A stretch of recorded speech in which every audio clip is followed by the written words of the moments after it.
and salutations, everybody. Welcome to the best damn movie-related show on the planet Earth, the John Campea Show, coming to you from right here on my YouTube channel. I am, of course, your host, John Campea, and it is an awesome honor and privilege, as it is every day, to have you, our international friends, gather around as we talk about our favorite things in the world: movies, movie news, TV, streaming. I throw in a little bit of sports here and there, anything we want to talk about here today. And as always, guys, like I said, it is a privilege to have you guys with me today. And we do have a bunch of things to talk about here today. AMC's financial troubles are even worse than we thought. They're saying they could go broke by January. We're going to talk about that. We didn't have a chance in the last couple of days to talk about that new trailer for Bob Odenkirk's Nobody movie. We're going to discuss that a little bit. Jamie Alexander is back as Lady Sif in Thor 4. We're going to talk a little bit about The Office. We're going to talk a little bit about a whole bunch of things here today, and that's what we're going to do. I'm flying solo here today. Normally on Mondays, I'm joined by my guest, Robert Meyer Burnett, but he's got work stuff he's got to take care of today, so it's just you and me in an intimate little cozy fire with a bottle of champagne as we dive into some of our favorite things in the world here. A few little housekeeping items here before we get into the main stuff, though, guys. Want to let you guys know that, if you want to get your John Campea Show daily fix, but you can't always be in front of a YouTube channel, no problem. That's why we've put together the John Campea podcast. It is the audio only version of the John Campea Show. It goes up every day and that we do a show. Make sure you go and subscribe to the podcast on your podcasting app of choice. We even put up a couple little podcasts that are exclusive to the podcast feed and not even on the YouTube channel. So make sure you guys go and check that out and sign up to it today. Also, of course, going to be plugging this for the next month or two, but for the last year, I've been working on a documentary, Movie Trailers, A Love Story. And our documentary, Movie Trailers, A Love Story, is now out and available. You can get it worldwide, wherever you live on the planet. You can get it by going to vimeo.com/on-demand/movie trailers. And you can rent it or buy it there. But if you happen to live in the US or the UK, you can also choose to go and get it on Amazon. Just go to Amazon and search for it, and you can buy or rent it there today. Special thank you to all of you guys who've already got the movie and you're commented on it and the kind emails you guys have sent to me. Thank you so much. But it's been an incredibly fulfilling and exhilarating experience to make this documentary, and we had a lot of fun making it. I hope you guys had a lot of fun watching it, and for those of you who are still to watch it, I hope you have a good time when you do. And again, thanks to everybody who's already checked it out. Okay, guys, here's how today's show is going to go. We're going to go through a bunch of topics that we have set up in the first half of the show, and then in the second half of the show, we're going to take your live comments or questions. How do you get a live comment or question on the show? It's simple. You simply go to the tip link that's near the top of the description of this video. That's streamelements.com/movieblogtv/tip. You can get your comment or question on the show if it's reasonable. And of course, you'll be supporting the show at the same time. And all of us here involved with the John Campea Show, thank you guys very, very much for that. All right. Before we get into our main topics today, there are a couple of off the tops for us to address, and let's start off the top with this. Now, of course, we are in the beginning days of the streaming wars. For a long time, Netflix had the entire playground to itself. Amazon Video came around. There were other services like Crackle, whatever, but now we've got like HBO Max, we've got Peacock. Good service. I just still hate saying the name. We, of course, have Disney Plus, which just did a big thing. The streaming wars have begun. Now, one of the hallmarks of Netflix, one of their most consistently popular shows the whole time they have been on, is The Office.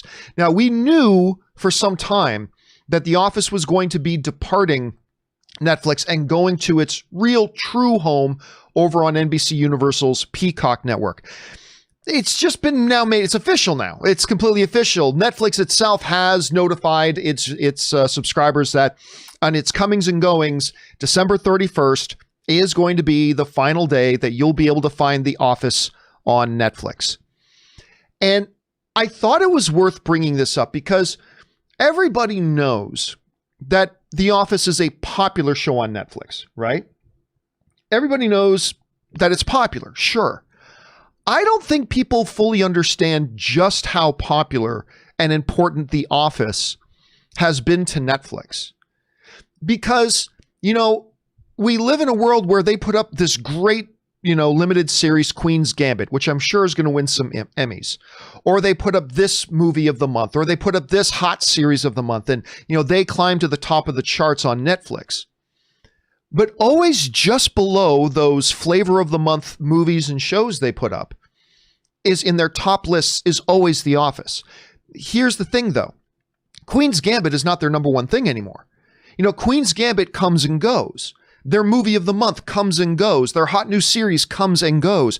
But The Office is always there at or near the very top of the viewership habits of the people who watch Netflix. It leaving could have some real repercussions. Now, first of all, The Office moving over to Peacock is sure to be a big boon for Peacock. Like if there are probably a lot of people that still haven't checked out Peacock. I was very dubious of it just because of the name. I shouldn't have been just because of the name. I still hate the name. But you know what? I signed up for Peacock when my wife Ann expressed that she was interested in checking out my all-time favorite show, Battlestar Galactica. It's on Peacock, signed it up, and you know what? It's a good service. Peacock's a good service. But now The Office moving over there obviously is going to be a big bolster to Peacock, for sure. That's going to be a nice feather in their cap, per se. Will it hurt Netflix? I don't know. I mean, they lost Friends, right? When Friends went over to HBO Max, that was another big performer for them. But now they're losing The Office. And I can't help but wonder if The Office, which is to a lot of people I know who use Netflix, something they watch every day. Like without, and I'm sure you do too. I am absolutely sure you know some people who are friends of yours that have Netflix who literally will watch an episode or two of The Office every single day. And I cannot help but wonder if this might cause some kind of migration. I'm not saying it will, but when you have a show that's that important, even on a platform like Netflix that has 1 billion pieces of content, I wonder how big the impact will be. Again, I'm not making any predictions. I'm just saying it makes me wonder. Anyway, guys, question is, what do you think about this? It's official. We've known for a while, but now Netflix is even saying December 31st, The Office is gone. How big of an impact do you think it's going to have? Is it going to affect your viewing habits of Netflix? Will it cause you to try out this Peacock service? I still hate saying the name. If you have not checked it out already, what do you guys think? Jump down into the comment section below and let me know your thoughts. All right, guys. With that down, let's do one more off the top. And this one is pretty interesting. You know, recently Disney did their big Investors Day announcements last week, and it was nuclear. It was unbelievable how much stuff that they announced. One of the most exciting things to me, I mean, my most exciting thing they announced was that they were going to do a Shogun series on FX. I've been waiting for that for decades. Anyway, one of the most exciting things, though, I think most people would agree that they announced, was that Patty Jenkins, one of my favorite directors, probably a top 10 favorite director of mine in Hollywood right now. And she's got her Wonder Woman 84 movie coming out here in just about 11 days from now on HBO Max. Patty Jenkins is coming over and she is going to do a Rogue One movie, or a Rogue Squadron movie, I should say. Rogue One's already been done, John. Yes, a Rogue Squadron movie. And it was the coolest announcement they did. Like if you guys didn't see the stream, Patty Jenkins, she's like on some runway and she's telling the story about how, you know, her father was a fighter pilot in the military. He died serving his country, which is like really cool to hear. And she's talked about how she's always wanted to find and make the greatest like fighter pilot movie of all time. That's always been like her dream and her goal. And she said, I've always tried to find that story. And now I found the story. And then she puts on an X-Wing fighter helmet, walks down the runway as the camera turns and you see an X-Wing on the runway. It's just the coolest way. That was the coolest way to announce anything that they did on that stream. Well, understandably so, that got a lot of people talking about, you know, is it going to be, of course, there was the old Rogue Squadron novels, and will it be based on this? Will it be based on that? Will it be based on all these kind of things? Will it be a direct interpretation of a certain story here or there? Well, Patty Jenkins has just kind of said something that is not surprising to me, but may surprise some people. And that's the fact that the Rogue Squadron movie she's working on is not actually going to be based on any of the books or video games. Now, this shouldn't be a surprise. And we'll talk about this in a second, but let's go over specifically. She was doing an interview with IGN. She said the following. In the Star Wars Rogue Squadron movie, we're doing something original with great influence from the games and the books. For sure, there's influence. There's a lot of things being acknowledged and understood about the greatness of all those things. But yes, it is an original story, and I am so psyched to do it. Now, look, the reason I say this really shouldn't surprise any of us, that it's going to be a completely original story, is this is the way they've been doing comic book movies forever, right? Comic book movies are never a direct adaptation. Like when they did the Thor movie, that was not a direct, Kenneth Branagh's great, magnificent Thor movie. That was not a direct adaptation of any singular story that they pulled out of the MCU, the Marvel Comics. When they do movies with the exact title from the comics, say X-Men Days of Future Past, it is very rarely similar to the actual comic strip. Like the movie X-Men Days of Future Past is radically different from the actual comic story of X-Men Days of Future Past, and all that sort of stuff. So it's really not a surprise to me that Patty Jenkins is going to do an original story, and that's a good thing. That's a good thing. Patty Jenkins has shown she can tell remarkable stories. She works great with performers, and for them to do an original story while being influenced and inspired by things that are in the Legends playground, I think is the perfect mixture. I really do. Now, just because she says it's not going to be directly based on any of the books or video games, that doesn't mean she can't cherry pick elements out, right? Like a lot of people were wondering when they announced this, like, will Wedge Antilles be a part of this? No reason he couldn't be. I don't think it's a guarantee that he would be, and he doesn't have to be, but he very well could be. So for me, it's going to be very interesting to see how Patty Jenkins decides to navigate all this. But as far as I'm concerned, I think it's a great call to make it all purely original while drawing influence from that older source material. Question is, guys, what do you think about that? I think it's a good move. Maybe you have some concerns. If so, jump down to the comment section below and let me know your thoughts. Okay, guys, with those off the tops out of the way, let's now move into our main topics today. And how do we select our main topics here on the John Campea Show? Well, it's really simple. You guys come up with our main topics. See, anytime you come across a big topic or story that you think we should make a main topic here on the John Campea Show, just go anytime 24/7 over to www.thejohncampeashow.com/contact. Once you guys get there, you're going to see a form. Fill it out with your topic or question. It's totally free. Hit submit, and then maybe, just maybe, you might see your submission featured as a main topic here on the John Campea Show. With that down, let's get into main topic number 1. And our first main topic today gets submitted to us by Daniela J. And Daniela J writes, "The Marvel news just keeps coming." It certainly does. Kevin Feige confirmed a lot of casting rumors on Investor Day, but there was no mention of Jamie Alexander. She, of course, played Lady Sif in the original Thor movie. And in Agents of S.H.I.E.L.D., as a matter of fact. Now I'm seeing Deadline is reporting her return to the Thor franchise and an appearance in the Loki TV series. A lot of people have asked for this over the years, and it seems like it is finally happening. What are your thoughts on this move? All right, thanks a lot for sending that in, Daniela.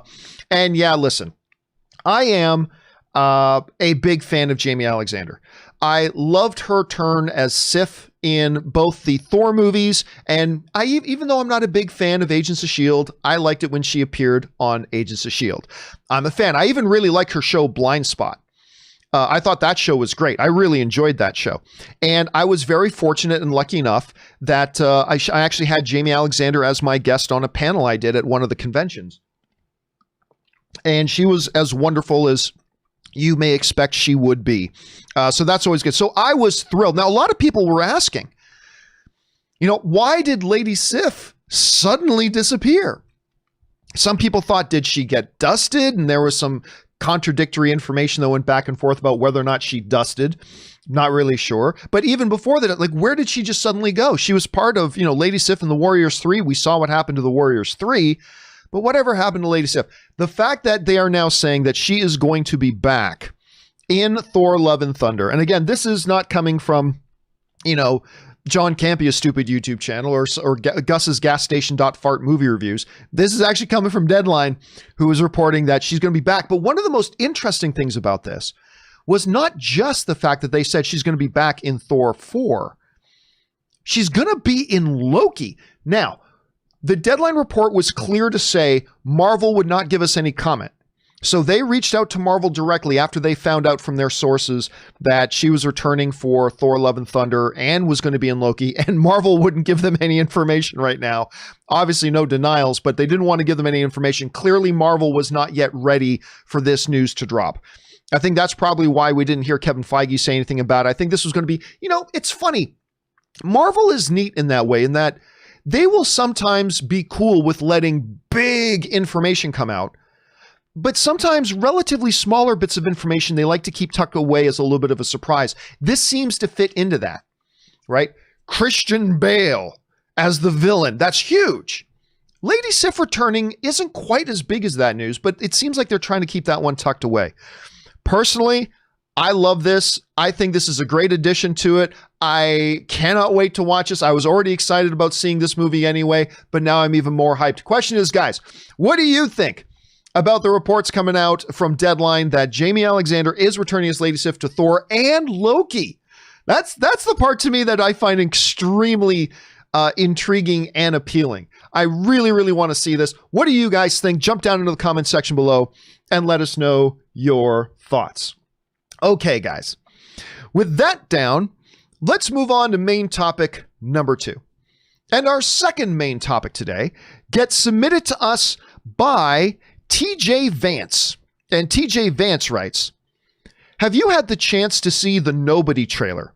The Nobody trailer yet? If yes, I would love to hear your reaction. I'm excited Bob Odenkirk is getting the John Wick treatment. Also, do you think it will play in theaters in February or go the on-demand route? Right now, I'm not really sure what they're going to do with this. I'm really not. I don't have any indication yet. I didn't really look into it about whether or not it's going to go the straight to streaming route or not. So I'm not really sure about that, to be honest. I was just kind of taken with the trailer itself. Now, for those you haven't seen, there's this new movie coming out, Bob Odenkirk. And if you have seen it, a lot of people kind of commented that it seemed a little bit like a John Wick ripoff, right?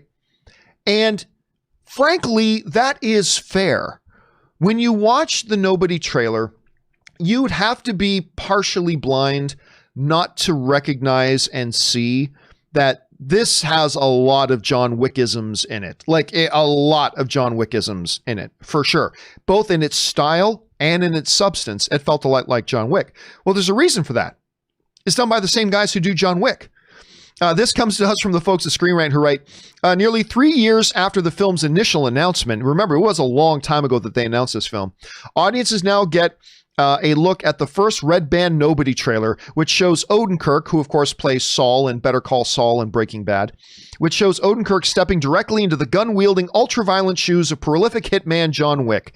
Nobody was written by Derek Kolstad, who penned the scripts for all 3 John Wick movies, and is produced by David Leitch, a co-director of the first John Wick, alongside Chad Stahelski. So look, if you watched this trailer and you felt like this feels an awful lot like John Wick, well, there you go. And you know what? It completely does. It completely does. This feels like a self-ripoff of John Wick. I don't know if they're going to say this movie happens in the same universe as John Wick or not. That would be interesting, I suppose. I don't think they are, but that would be an interesting plot twist, kind of like the end of not Glass. Why am I forgetting the name of the one before Glass? Well, the end of that one, when you realize, oh my gosh, this is in the same universe as Unbreakable. Maybe they'll do the same thing with Nobody. I doubt it, but that would be interesting at any rate. It is kind of a blatant ripoff. Even if it is the same writer and the same co-director, it feels like a bit of a blatant ripoff. But here's the catch. The trailer is so good, I didn't care. The trailer is so good, I simply didn't care that it felt like a ripoff. Seeing Bob Odenkirk, kind of like this nobody, blah, blah, blah, and all of a sudden a switch flips and he's this, what did he call himself? An adjuster or something like that? And I can't remember exactly what he called himself, but something along those lines. And then all of a sudden he goes completely into John Wick mode. And I was eating it up. Blatant ripoff? Maybe, but it looked awesome. And at the end of the day, that's all I really care about. And one of the cool things about this too is the fact that you've got Bob Odenkirk himself in it, because Bob Odenkirk, mostly because of the comedy history that he has, but also playing Saul, I don't think we really see him in this kind of a role, right? We don't think of Bob Odenkirk being in playing this kind of a character. And I think that little bit of sticker shock kind of adds to the effectiveness of the trailer. Now, look, I cannot blame you at all. If you were one of the people who are looking at this trailer and saying, nah, it just feels too much like a ripoff to me, so I'm just not going to bother. Listen, I can't blame you because I get it. I do. All I can do is speak for myself and say the trailer was so good, it overrode that for me anyway. Question is, guys, what do you think about this trailer for Nobody if you've seen it already? Do you think like it feels a little too much like a John Wick ripoff? Do you not really care about it like I don't really care about it? Maybe you just didn't think the trailer was all that good. What are your thoughts? Jump down into the comment section below and leave your comments there. All right, guys. With that down, let's move on to main topic number 3. And our third main topic today gets submitted to us by Edson M, who writes, hello, John and Rob, and unfortunately Rob's not here today. AMC Theaters released information that they are going to run out of money sometime in January. With all the uncertainty in the market right now, when it comes to movies, how likely is it that anyone else is going to give them money to stay afloat? Is this the end of the biggest movie theater chain in the world, or just a temporary obstacle? Thank you. All right. Thanks for sending that in. And look, within the world of entertainment and within the world of movies, one of the biggest stories involving the whole pandemic and COVID thing has been, again, remember, just talking within this little box of the world of movies, one of the biggest stories has been the plight of AMC theaters and the trouble that they have been in. And they have been in a lot of trouble. Now, look, every single movie theater chain in the world has been in trouble and is in trouble because of the pandemic. How can you be a business when you have no product and no customers? Now, you try being a fish market with nobody there to buy fish, and even if they were there to buy fish, you don't have any fish to sell them. That is the scenario, that is the predicament that the good folks at AMC, Regal, Cineworld, Cinemark, you name it, that's the position they all find themselves in. AMC has been in a particularly bad spot, though. They've been in it a little particularly worse, and we'll cover why in just a minute. But now the urgency of how bad their situation is and the imminence of how close they're getting to the cliff has become a little bit more clear in the statements they put out themselves. Now, this comes to us from the folks at Variety who write, AMC Theaters, the world's largest cinema chain, has issued a sobering warning as the coronavirus pandemic stretches into winter. We're running out of money. In an SEC filing on Friday, the struggling movie theater company warned its resources may be drained as early as next month. That's January. In the absence of additional liquidity, the company anticipates that existing cash resources will be depleted during January of 2021. Whether that's the beginning of January, end of January, mid-January, not sure. But their cash resources will be depleted by January of 2021, the company wrote. This is not good. Now, listen, there's been a little bit of a roller coaster ride going on with AMC, right? Certain things happen and AMC stock skyrocketed for a bit. And then like Warner Brothers announces all their 2021 movies are going to go to HBO Max and their stock crashed. Then Disney announced a number of their big projects are still going to go to theaters. Their stock recovered a bit and all that kind of stuff. So AMC has been going through this nauseating roller coaster ride, up and down, up and down, up and down. Let's take a look at what makes their predicament particularly bad right now. Let's jump into the Campea classroom for a second and see how this is particularly bad right now. The first thing to understand why they were in kind of a rougher position than a lot of the other theater chains was because prior to the pandemic starting, all right, they were $5 billion in debt. Now, the reason they were in debt, why were they in debt? Because they just spent tons of money. See, what they were doing, money. What was happening was prior to the pandemic hitting, AMC Theaters was doing quite well, and they were going through a massive expansion. They had bought new theaters. Their existing theaters, they were doing this massive programming of ripping out all the guts of the existing theaters, replacing them with new screens, most importantly, new leather motorized reclining chairs and sound systems. Seriously, it's one of the best upgrades to the movie-going experience ever. Those have been awesome. I've loved going into those theaters with the big leather recliners. It's been great. But they've been spending tons of money on that and spending even more money on their transition to becoming a subscription-based service with AMC A-List, right? Their AMC A-Listing, pay $25 a month, get 12 movies a month. Go up to 3 movies every week for $25 a month. It's crazy. It is I've called it the best deal that for film fans ever. Best deal for film fans ever. But it costs them a lot of money to get that program up and running. And just before the pandemic hit, AMC announced that their program was now starting to turn a profit, and it was going to just continue to build huge profits for them. But then the pandemic hit. And once the pandemic hit, it all went to crap. And unfortunately, it hit just as they hit the peak of their debt of $5 billion. Now, this is all stuff we've covered before.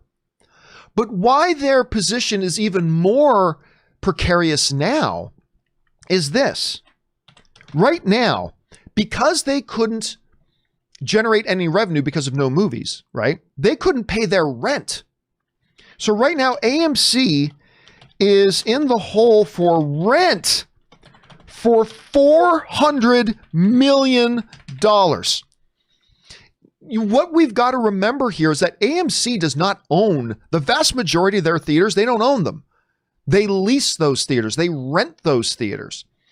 Because most theaters in this country, like, are a part of a mall or a part of a big shopping center or whatever. AMC doesn't own those buildings. They don't own those structures. They have to pay huge amounts of rent on those structures. Now, what has happened is in 2020, AMC worked out a deal with most of their landlords to say, look, you've got to allow us to not pay rent right now. Let us defer our rent until later. Because we don't have the money to pay rent.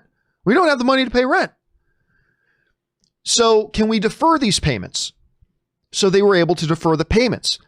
But those payment deferments have added up right now to $400 million in outstanding rent payments that they've got to make to these leaseholders. So that just makes a bad position even worse already. Another thing to consider, AMC has said we need $750 million to stay open.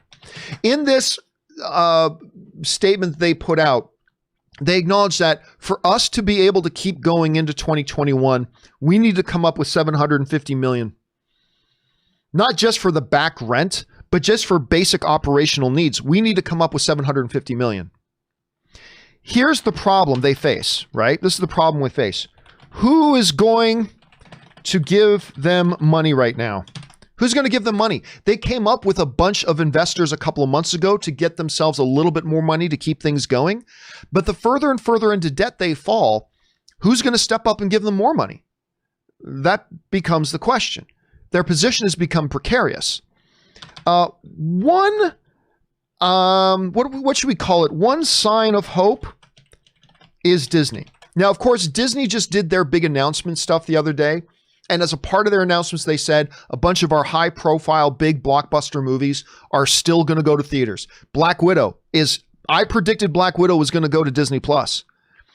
I didn't know that it was going to do that, but I really believed it was.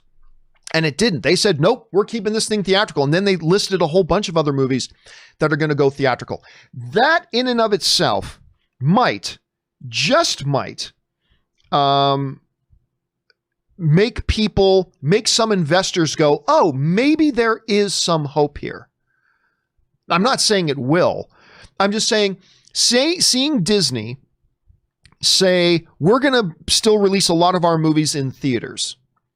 And now maybe potential investors seeing that Legendary, the Directors Guild, the Actors Guild, the CAA of the agencies, their actors are all rebelling against Warner Brothers right now because of their announcement that they were going to put all their 2021 movies on HBO Max. Some investors may look at that and go, well, Disney said they're going to continue to put their big blockbusters out in theaters. Maybe Warner Brothers may backtrack on what they're doing. And because it's gotten bad. Did you guys see Timothy Chalamet too on Saturday Night Live? On the closing part of Saturday Night Live, he busted out this Legendary studio sweater. Of course, Legendary is taking Warner Brothers to court over their decision to move Dune to HBO Max, and all the actors hate it, and the director, Denis Villeneuve, hates it. So, I mean, there's that. So that might lead some investors or some equity companies at some point to say, hey, you know what? Maybe it is a good bet to put some money into AMC right now. While their stocks are low, let's get in, infuse it with cash, buy heavy. Let's see what happens. I don't know. There might be a light at the end of the tunnel, but the things with AMC have gotten very, very precarious. Again, on top of that $5 billion in debt that they were already carrying, now they got $400 million in deferred rent payments, and they're going to have to start paying rent again. That $400 million is on top of the rent they just got to continue to pay. Saying they need to come up with $150 million. Look, I'm not ready to make any complete pronouncements yet. I don't think anybody should be. But there's no denying right now that things don't look good for AMC. And you guys know I have a history with AMC. I've got a soft spot in my heart. You know, except for the jackals that run their HR department, but that's a story for another time. Now, there's AMC Theaters is a very dear place in my heart and always will. So it's interesting to see what's going on there. Question is, guys, what do you think about the current situation that AMC finds itself in? Do you think, hey, you know what? Maybe there is some light at the end of the tunnel. Maybe they can dig their way out of this. Or are you thinking, man, this is just looking hopeless for them? Maybe they close down and some other company comes in and buys up their theaters and can take advantage of Disney releasing their stuff. I mean, I don't know. What do you guys think their scenarios right now? Jump down into the comments section below and let us know your thoughts. All right, guys. With that down, let's move on to our fourth and final main topic today. And our fourth and final main topic today gets submitted to us by Mario. And Mario writes, huge fan. Thank you, Mario. Appreciate that. Now that so many past characters are starting to be confirmed, at least Doc Ock and Electro, that is true, for Spider-Man 3, could they use the same method that they are using to bring these characters in, to bring Fox characters in with at least some of the Fox cast into the MCU, talking about X-Men? They said they have no plans for them for the next 5 years, but how many crazy things have changed this year? Wouldn't it be a giant window of convenient opportunity to miss to bring them in? All right, thanks a lot for sending that in, man. And look, you're not the only person to be asking this right now. I've had a lot of people, ever since the whole stuff about Jamie Foxx is coming back as Electro, which I'm not going to lie to you guys, that completely turned my world upside down. Like that, Jamie Foxx coming back as Electro fundamentally changed my perception about how the world works. I mean, I'm not kidding. It's that big of a surprise to me. But since then, what else have we seen? You know, we've seen that Melina is coming back as Doc Ock. We've heard multiple reports from multiple sources that, you know, we're going to see Andrew Garfield and Tobey Maguire back. To what degree and how big of a degree, we don't know. We don't know yet how big of a degree that'll be. So it has brought up a conversation I've seen all over the place starting to happen. If they're bringing back in old Spider-Man characters from other universes and other iterations, could they possibly do the same thing with X-Men? Could they do it? Now, let me address this first. Mario, you brought up the point, accurately so, that when initially asked about, you know, what are you going to do with X-Men, Kevin Feige? What are you going to do with Fantastic Four? When are we going to see Fantastic Four and X-Men? Are they going to be in the new Avengers movie? Are they going to be in Infinity War? You know, all that kind of stuff. Kevin Feige, you're right, said, listen, I've already got my plans. I've got a 5-year roadmap already planned out, and I'm not going to change that 5-year roadmap. And a lot of people said, oh, yes, he will. You can't wait on bringing in X-Men. But here's the thing. Remember this. That countdown clock of that 5-year plan, that actually was started on December of 2017. I know it feels weird, but it was that long ago. News first came out, and I still remember where I was. I was in a theater getting ready to watch a press screening, and I can't remember which movie it was. And it was a few minutes before the movie was starting, so I had my phone out, and I saw it come across my newsfeed on my phone. Disney is to buy Fox. And I'll never forget that. That was December of 2017. That's not when it was finalized, but that's when the deal became public. 2017, that was 3 years ago. And it feels like it was yesterday. It absolutely feels like it was yesterday. But it was 3 years ago that all happened, that announcement came out. So when Kevin Feige said, hey, listen, I found out about it like everybody else did. I found out about it in the news, but I've already got a 5-year plan laid out. Guess what? We're only 2 years away from the end of that 5-year plan. Do you think we're going to get X-Men in the next 2 years? Nope. He's already got all of his stuff laid out for the next 2 years. So it looks like he's going to stick to exactly what he said. 5-year plan, and then he'll get to They just announced Fantastic Four. You know that movie's more than 2 years away from hitting theaters, if there are theaters by the time it comes out. So it looks like he is sticking to that plan. But anyway, let's get back to the main part of this, though. Could Marvel adopt the same kind of principle and that same kind of philosophy of taking characters from former iterations of a particular movie property and bring them into the MCU? Could they do that? Could we see Hugh Jackman back as Wolverine? Could we see Sir Patrick Stewart back as Professor X? Or, the younger versions of Magneto? Could we see Fassbender come back to play Magneto, or Ian McKellen back in? I mean, could any of that stuff happen? I'll say this.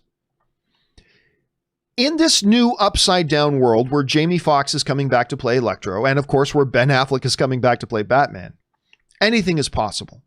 Anything is possible. However, I don't think that's going to be the case here. And here's why I don't think that's going to be the case.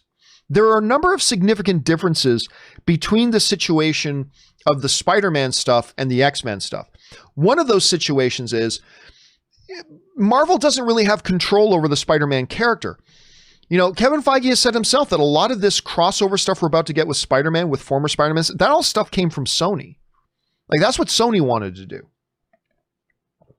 And I think it fits in with what Kevin Feige is doing with the MCU overall. So why not? They're going to make it work. They're going to make it go. On top of that, the Spider-Man franchise was hugely successful. Like, I think even Spider-Man 3 with Emo Spider-Man. We all remember that. We don't want to, but we do. You didn't like seeing me do that, did you? Caused bad memories, didn't it? Too bad. Anyway, even that movie, I think they made like $1 billion. They made an awful lot of money, right? It was a hugely successful thing. And there was that. Now with the X-Men has never been a majorly huge blockbuster event types of thing. Like none of the X-Men movies ever made $1 billion. None of the X-Men movies ever came close to making $1 billion. And it was truly a franchise that ran its course. It was truly a franchise that ran its course. And to a lot of people kind of ended on a bit of a sputter, depending on who you ask, I suppose. Hugh Jackman would probably be the poster child of that entire. I think it's fair to say that, isn't it? Isn't it fair to say that if you had to pick one person that was kind of the face of that entire era of X-Men movies, it's Hugh Jackman as Wolverine, right? That's fair to say. But he's never coming back. He's never coming back. He is done with the, 5-hour-a-day workouts and Dwayne "The Rock" Johnson's diet that he gave him to do, and he's done with all that. He said he's done. I still think there is a possibility he pops up as a cameo, as a quick, fun cameo in a Deadpool movie with Ryan Reynolds. I still think that's a possibility. But as far as him returning, and if he's not returning, I don't really see the point. I really don't see the point. It could be fun. It could be interesting. But does it really fit into the way Kevin Feige does business? And I don't think it is. And so for those reasons and others, I'm going to say I doubt that we will see any of the original X-Men characters come in. I personally think Kevin Feige is going to restart the X-Men universe from scratch. He's going to start the brand new era of X-Men with a totally clean slate. But we live in a world where Jamie Foxx is back as Electro, which means we can't count anything out. Don't take it to the bank. I'm just saying I personally feel like I don't think we're going to see any of those original X-Men characters back. I think its era is done. Its time has passed. It had a very, very long run. A lot of movies that they did, most of them really good, some of them not so much, but the era is gone. And I think it's time for Kevin Feige to launch anew. Not to mention the very fact that they're doing this sort of thing with Spider-Man would kind of feel like they're just doing it again with X-Men if they didn't. So I would almost kind of suggest that the fact that they're doing that with the Spider-Man property almost makes it less likely that they would just repeat the same thing with the X-Men property. Know what I'm saying? But again, we live in strange times, my friend. Strange times. Let's see how all this works out. Okay, guys, with all that down, let's now move into our main topics today, or to our live questions. We just did our main topics. Let's move into our live comments and questions today. Once again, if you want to get in a live comment or question, simply use the tip link near the top of the description of this video or enter it in manually at streamelements.com/movieblog.tv/tip. You'll be getting your comment or question on the show if it's reasonable, and of course, you'll be supporting the show at the same time. Not going to lie, we have an ass ton. So many have been sent in over the weekend and last night and this morning. We've got a lot to get through. So let's see. I'll try to get through all the ones that we can. I'm pretty sure we're not going to be able to get through all of them today, but whatever ones we don't get to. Am I in the right spot? Mr. Steele should be believed that. Yes, Scott Brown writes, I would like to recommend Wallander. Oh, that's the Kenneth Branagh thing. On HBO Max, it stars Kenneth Branagh and as a Swedish detective, and also has a young Tom Hiddleston. Really? Well, it can't be that young. I mean, that show started like in the late 2000s. At any rate, it's very good with great character development, and I think you would really enjoy it since you're a fan of both of them. I am a fan of both Kenneth Branagh as a performer, yes, but especially as a director, and Tom Hiddleston. And I am a sucker for these detective shows. I have to admit, I'm a sucker for these detective shows. That's why when I was younger, I even watched like CSI. I never watched the other CSI, like CSI New Orleans or CSI Budapest or whatever all the other CSIs were. But I used to watch the original CSI. I'm just a sucker for these detective kind of shows. So I will have to check that out at some points. Thanks for the recommendation, Scott. Mr. Billy Bob Farting writes, Roger at the communal Shitter Beans and Beer movie blog assets, you probably means assesses, that the series finale, The Mandalorian, will involve an Avengers Endgame style, toss Baby Yoda around as legends in Star Wars movie history to try to get Baby Yoda to the Jedi. Is this true? You never know. If Gus's movie reviews .fartbeans, whatever it is that you said, is reporting it, maybe. By the way, can we just say, it's crazy to think that this week is going to be the final episode of Mandalorian Season 2. It has flown by. It has absolutely flown by. And what they're going to do with it, not sure. Whether this Jedi character shows up or not, we'll have to wait and see. Whether or not Carl Weathers shows up, or whether or not Rosario Dawson shows up, or whatever. It's going to be fun to see, man. It's going to be fun to see. All right, Rob Tari writes, so excited for the new Disney Plus Pixar stuff, especially the Lightyear movie. Surprisingly, no word on Monsters at Work, the Monsters, Inc. show they promised at launch last year. I can't First of all, by the way, I'm also very interested in that Lightyear show. I know some people are upset that it's not going to be Tim Allen doing the voice. Whatever. Listen, I love Tim Allen doing the voice of Buzz too. But Tim Allen didn't write the dialogue. Tim Allen didn't make the character. He's very much a part of it for sure. And I loved him in it. But I think it's actually pretty cool. We're going to get a new voice, and it's going to be Chris Evans doing it. For those of you who have not heard, there is kind of a Toy Story spin-off series coming. It's going to be called Lightyear, and Chris Evans is doing the voice. And I think that's pretty cool. So as far as the monster, I could be very, very wrong about this. I thought I might have heard that Monsters at Work was canned. I could be wrong about that. Because now that you mention it, I'm thinking maybe I heard it was canceled. But I could be way off about that. I'm not sure. So just ignore me. But I am looking forward to Lightyear. Rob Tari also writes, I'm happy Darth Vader is in Obi-Wan. I know you say Star Wars shouldn't keep shrinking the universe, but I think they are hitting a good balance of new and familiar stories. I think of Star Wars like DC, give us new heroes, but let's check in with Batman 2. You know, my biggest problem with the fact that they're bringing Darth Vader into the Obi-Wan series isn't even about the fact that Star Wars just continues to shrink their universe. The issue I've always had with it is that it clearly breaks canon. Because, I talked about this over the weekend on a companion video. When you go back to the original Star Wars movie, the message was clear. It was clearly implied that the last time Obi-Wan and Vader saw each other was during their big duel at Mustafar. When you get into the prequels, the clearly implied message of the prequels is that was the last time, that battle at Mustafar was the final time they saw each other until the events of Star Wars A New Hope. Now, yes, you can play the semantics game. Well, maybe by saying this, it actually meant that. And if you turn the hypotenuse onto the right angle and blah, and then you can come up with some kind of semantic way to make an excuse of how you can break canon and have Anakin there on the Obi-Wan show. Yeah, you can play that game, but that was never the intention. The clear implied message of the original films was that the battle at Mustafar was the last time Obi-Wan and Vader saw each other. And now they're going to do this Obi-Wan series and they're going to break that and say that they actually encountered each other again. And I can live with that. And here, I talked about this on the weekend, but here's why I said I can live with that.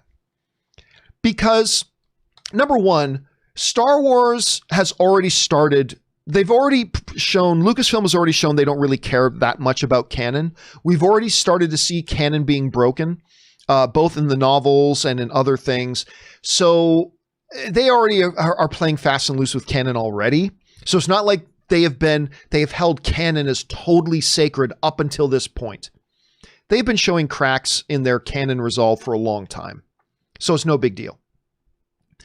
The other thing that somebody as grouchy as me about the whole breaking canon thing has to admit is that when they announced Hayden Christensen was coming back as Obi-Wan, there's no denying it made a lot of people happy, right? Didn't it? Whether you think they should have or not, whether I think they should have or not, the reality is when they announced that Hayden Christensen, good Canadian kid, by the way, was going to come back as Anakin again for the Obi-Wan series, it made a lot of people happy. And really, as I sit back in my chair being grouchy about canon, that's me, right? Everything follow canon. That's me. At the end of the day, this stuff is supposed to be about bringing joy to people. It's supposed to be about expanding people's imaginations and giving them fun and giving them an experience and giving them a thrill ride. And as much as I would like them to stick to canon, it made a lot of people happy. Do I think they should take that back? If the option is, okay, look, we can break canon a little bit and make a lot of people really excited and really happy, or we can stick to canon and not give the audience that gift. And even somebody as grouchy and jaded and stuck in canon as me, even I have to say, hey man, it's all about making audiences happy. It's about giving people joy. And there is no denying that the announcement of the good Canadian kid, Hayden Christensen, coming back to play Anakin again, it has given people a lot of joy, even before they've started shooting the damn show. And so I can live with it. Canon schmanon, kind of like Fox's attitude. Continuity schmontinuity. That looks to be Star Wars. And you know what? If it makes people happy, if it delivers us an experience, if it gives us entertainment and it makes everybody feel good for an hour a week while watching the show, go for it. Yeah, I'm on board. Count me as on board. I'm on board with it, Rob. Good question, man. All right. Nocturnal Disney Podcast writes, Campea, great show, mate. Thank you so much, dude. Me and my friend have been debating. Legally, would Cox be able to come back as Daredevil, or would it be more of a Ruby Slippers in The Wizard of Oz, no being allowed in Oz the Great and Powerful type of situation? Technically speaking, Charlie Cox's iteration of Daredevil cannot be in the MCU. That iteration of Daredevil belongs to Netflix. It is an iteration that they have the rights to. Now, Marvel has the rights to Daredevil. They can do whatever they want with Daredevil, but that particular iteration of Daredevil, that's something that Disney can't get involved with. That being said, and this is important, anything can be negotiated. Anything can be negotiated. Now, this is all coming up for those of you who have been living under a rock the last couple of days. Rumors have started going around that Charlie Cox may come back in the midst of Andrew Garfield and Tobey Maguire and Molina and Fox and all these people come back to Spider-Man. There's been a rumor that started going around that Charlie Cox will come back and play Daredevil in the MCU. None of the major trades have reported that. Like Hollywood Reporter has not verified that. Variety hasn't reported that. The Wrap, Entertainment Weekly, you name it, Deadline, none of them have reported that at all. But that is the report going around. On its surface, all other things being equal, no, MCU couldn't do that. But nothing precludes Marvel and Disney going to Netflix and maybe making some kind of deal, buying out the rights to be able to do so and so, or, hey, we'll do this if you do that. Anything in this business can be negotiated. Now, I still doubt that we are going to see Charlie Cox as Daredevil, as Matt Murdock in the MCU or in Spider-Man. I still doubt it, but doubt is a far cry from no, that he's not going to be in it. Doubt is very different from I know he's not going to be in it. It's still a possibility. I mean, I doubt it'll happen, but it's very much a possibility because anything can be negotiated. Anything can be negotiated. So whether or not that's what Kevin Feige wants to do, we'll find out. And I suspect we will find out soon enough. Now, obviously, Kevin Feige and Disney never mentioned Charlie Cox coming into the MCU, but then again, they didn't really talk about Spider-Man 3 at all, really. It was mentioned in passing, but it wasn't really brought up. So we'll find out. I think we'll find out much. Look, I know this, though. If it's true that Charlie Cox would come back as Daredevil into the MCU, if that is true, then the major trades with all their legitimate sources and industry connections and all that kind of stuff, they will find out and they will report it. And when they do, and if they do, I'll probably get right on board with it. But until then, I'm just going to stick with I doubt it. So that's where we're at, Nocturnal. All right. Jonathan writes, "Hey, John, you once said a studio loses millions a week when they don't put out a film. How so? It's not as if they're adding anything to it. Please explain. Thanks, man." No, I never said a studio loses millions a week not putting out a film. What I have said before is that if you are shooting a movie and all of a sudden you have to stop shooting, that will cost you millions. I mean, not if you're shut down for half a day, but if you got to shut down a shoot for like a week, that's going to cost you millions because you got hundreds of people you got to pay that you don't. Hey, it's not their fault. They're contracted to be there. There's all these expenses, blah, blah, blah. Now, as far as a movie that's sitting on a shelf, you shot the movie, it's done, it's ready to go. That will also cost a studio money not releasing it. The longer you got to sit on that movie, the more expensive it gets. Not millions a week, but it does, because 95% of the time, even the big studios pay for movies with borrowed money, right? They finance them. So even though like Warner Brothers or Paramount or whatever have all the money in the world, 90+% of the time, it's made with financiers' money. It's made with borrowed money. The longer you wait to pay back that investment, the more interest that accrues. Robert Meyer Burnett actually explains this very well. It's not to the tunes of millions of dollars per week, but it adds up to millions. It can add up to millions. So anyway, that's kind of what we were talking about there. Let's see. Let's move on. Gabby writes, hold a second here.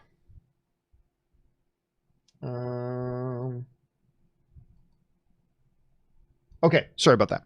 Okay, next up, Gabby writes, The Taika movie should be a mockumentary about the rise and fall of the Cantina Band. Of course, Taika Waititi, he is directing. They talked about it at the Disney Notes that he is directing a Star Wars movie.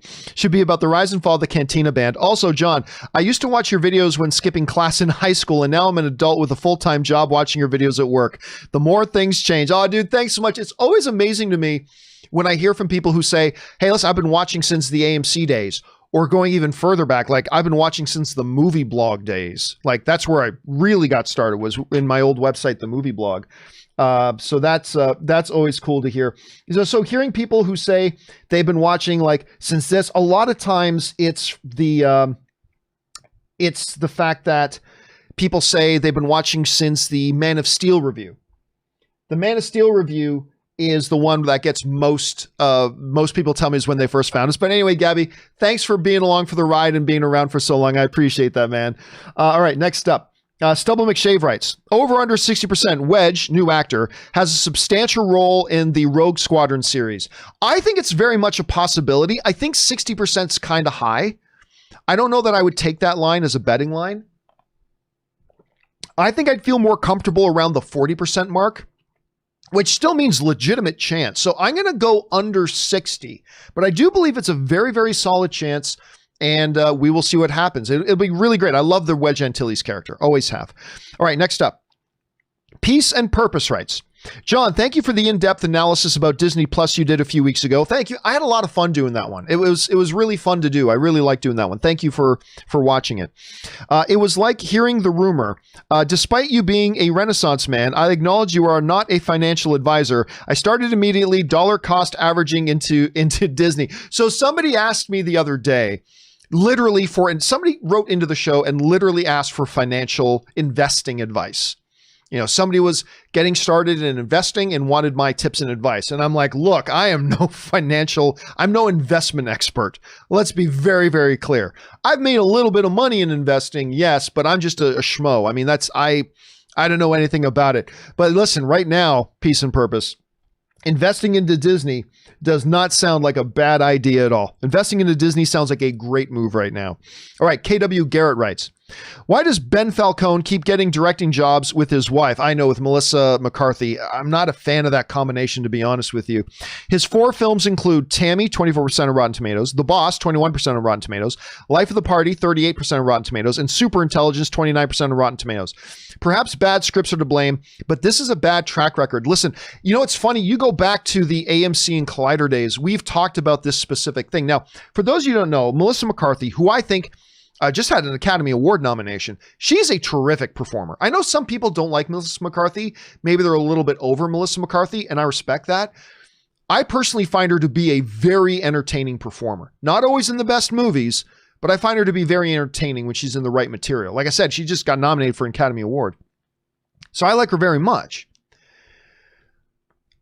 Now, she is married to this dude, Ben Falcone. And to a lot of people, the first time you might have seen Ben Falcone was in Bridesmaids. He was the guy on the plane that Melissa McCarthy hooked up with on the plane, who was actually a sky marshal. Remember, you're a sky marshal, aren't you? And he goes, I don't know what you're talking about. That's her husband, Ben Falcone. So I get being husband and wife. She can get him to be the director on a bunch of her movies, or she can negotiate. Yeah, I'll do this movie studio, but my husband has to direct it. It's not been a good combination. Now, I'm not going to sit here and say Ben Falcone is a bad director. Maybe I should.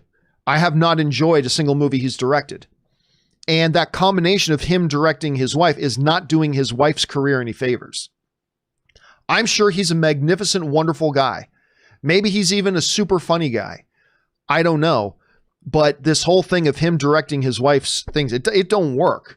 And listen, I have to admit, and maybe this is fair, maybe it's not fair.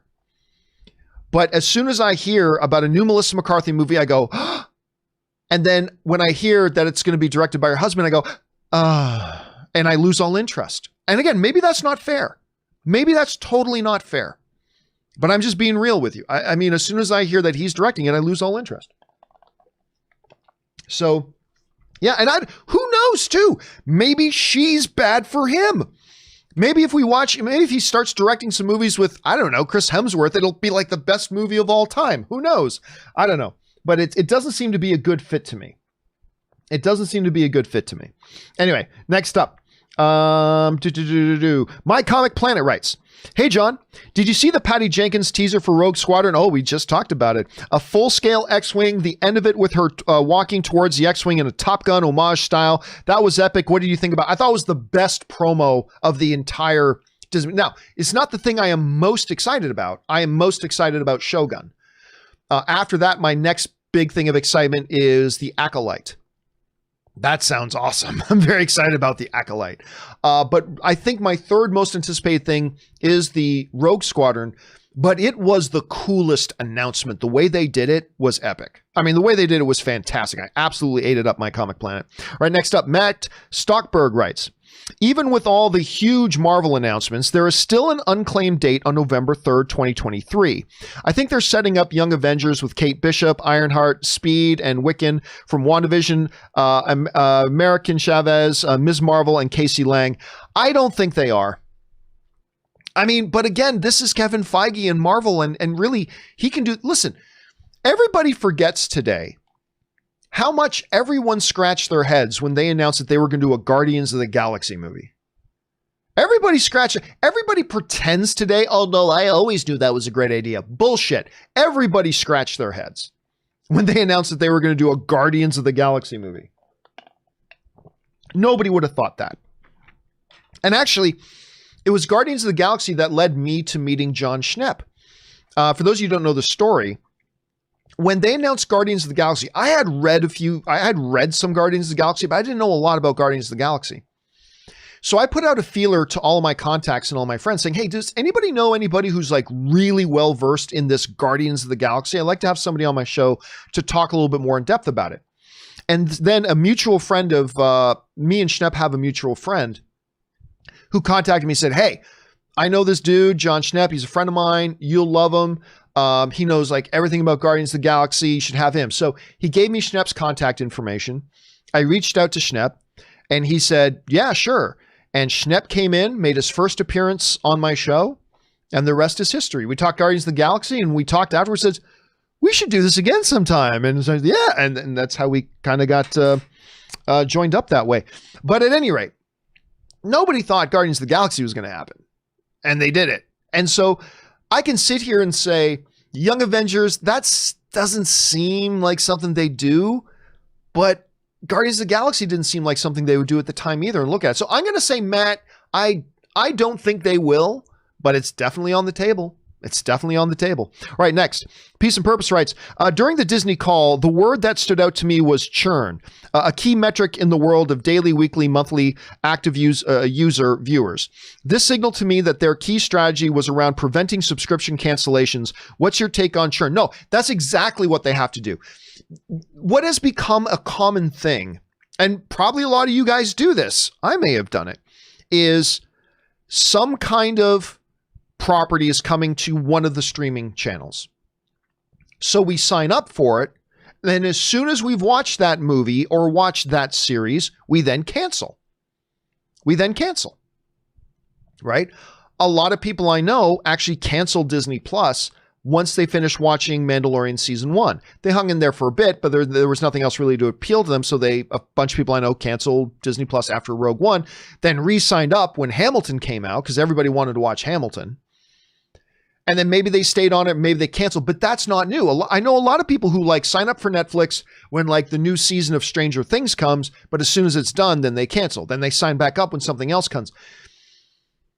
Consistent quality content will eliminate the churn. And consistent quality content has not been what Disney Plus has been about for its first year of existence, but it sounds like it's going to be what they're about moving forward. Consistent quality content is what they're going to be about. At least that's what they say moving forward. Are they able to live up to that? We'll find out.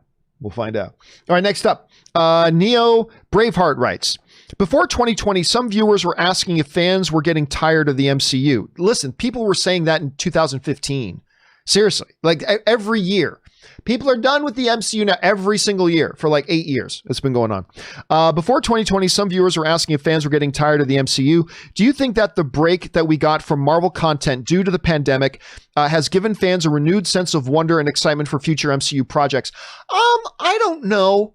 I mean, there is the old adage, right? Absence makes the heart grow fonder. So there is that old adage. And listen, it's not a question about whether people were tired of the MCU. Like after Endgame, though, a lot of people just felt like, and this was understandable, it's done. That's the crescendo. And, you know, there was kind of this sense amongst people, you could feel it in the fan community that, okay, now that this amazing crescendo of this 10-year, 20-plus movie build-up to Endgame, and then like it all came back down, right? You could feel it. It was real. That didn't mean that people were now bored with the MCU, not at all. But it was true to say, I believe, that there was an enthusiasm dip because we just came off the big crescendo. And then they came out with Spider-Man Far From Home, which was really good, but it didn't carry the same amount of hype and craze as all the other MCU films kind of had up until Endgame. So I remember I did a Thoughts on Walks talking about how Marvel is now going to have to reposition. They're going to have to, you know, get that hype back, get that enthusiasm back. And I suggested in a Thoughts on Walks about all the different things I thought they needed to do in order to do that. But yeah, absence makes the heart grow fonder. And I think like when WandaVision comes out, I think people are going to be really excited to watch it. I mean, people were going to be excited to watch WandaVision anyway, because it looks freaking cool. It looks so cool. But I do think the fact that we've all had to wait for so long,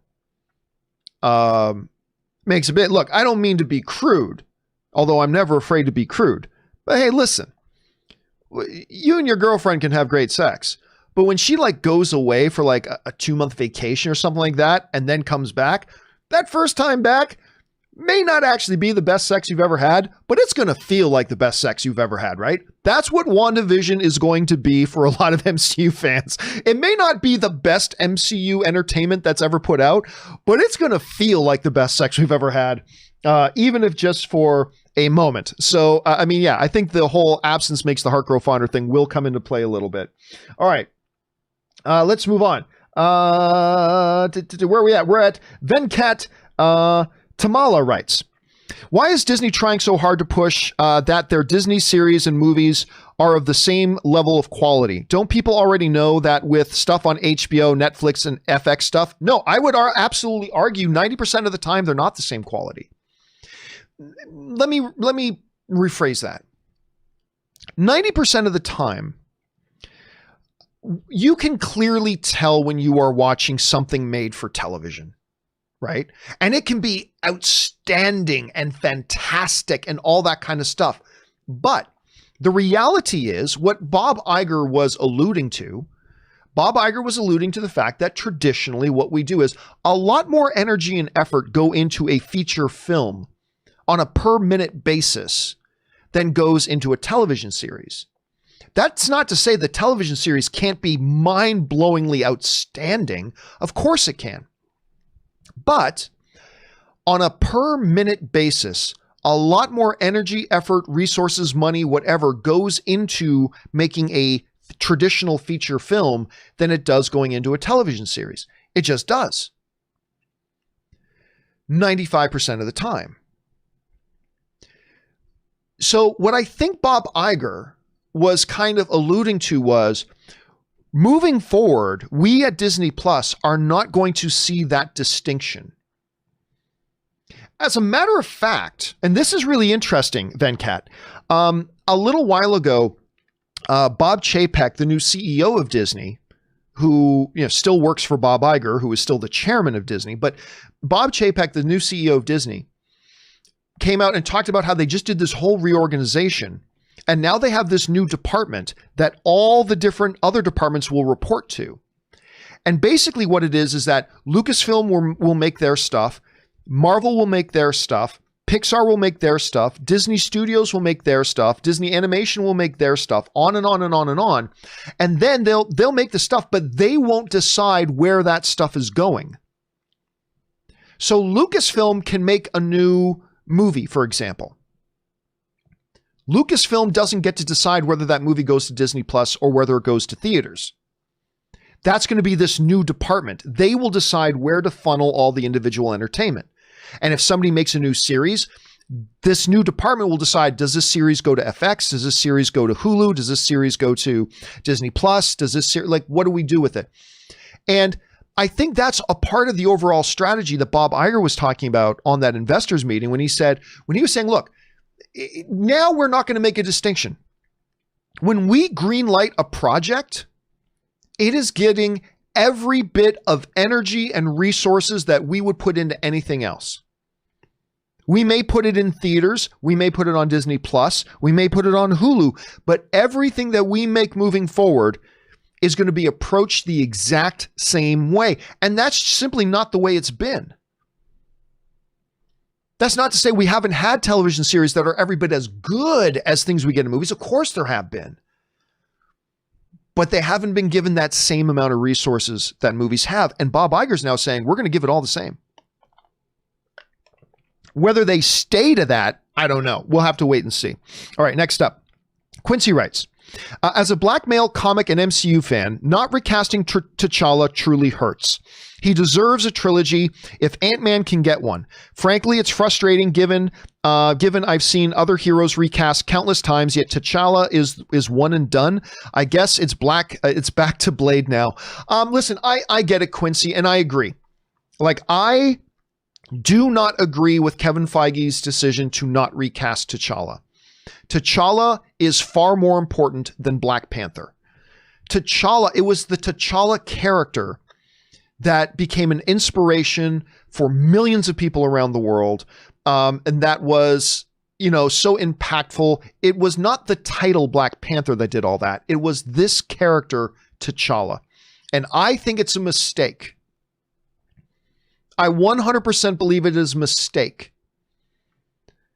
to not say, we will pick up the baton for Chadwick Boseman and carry on this legacy character that he helped establish, and we will carry on for him. I think it's a mistake. But I get it. I mean, they're wanting to honor Chadwick Boseman. I get it. It's coming from the right motivation. So I'm not upset with Disney. I'm not mad with the MCU. I get it. It's coming from a good place, and their decision was motivated by the right motivations. I just think it was the wrong conclusion. But they'll move forward, and I trust Kevin Feige, but I can understand your frustration, Quincy. I can. Anonymous viewer just tipped in $10. Thank you, anonymous viewer. Appreciate that, man. Yak Attack writes, longtime fan from AMC to Collider to now. Thank you so much, Yak. Love your work.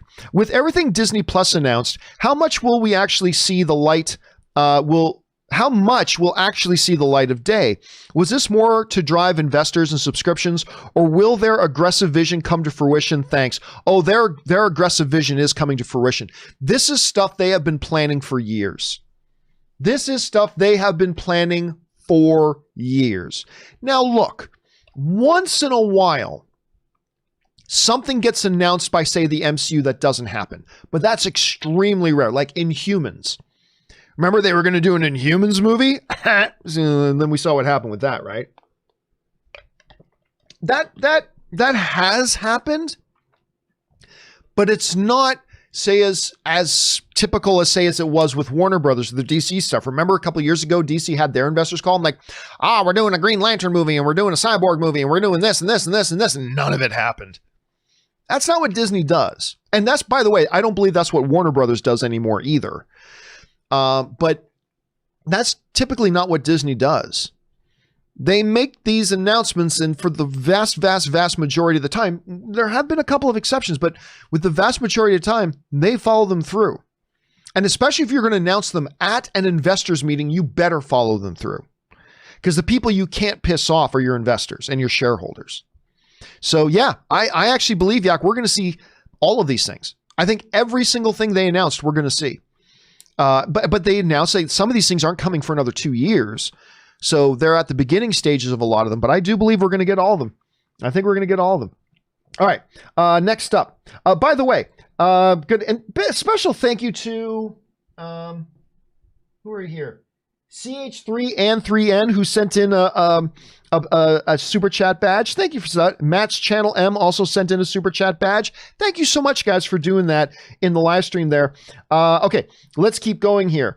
Canadian Doug writes, is the new Rian Johnson Star Wars trilogy dead? Listen, I've been saying for ages that I believe the Rian Johnson trilogy is dead. I've been saying that for ages.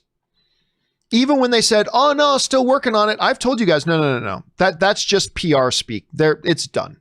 That thing is done. I've been saying that forever.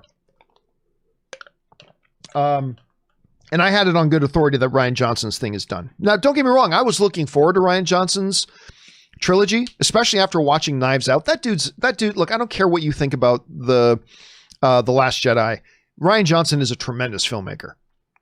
He's great. And my God, Knives Out was so bloody good.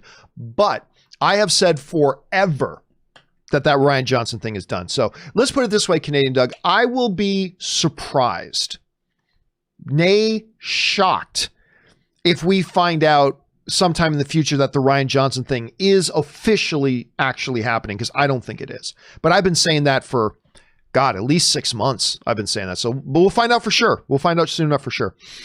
Corpse Husband writes, Kevin Feige has created something never before seen in history, an expansive cinematic and TV universe.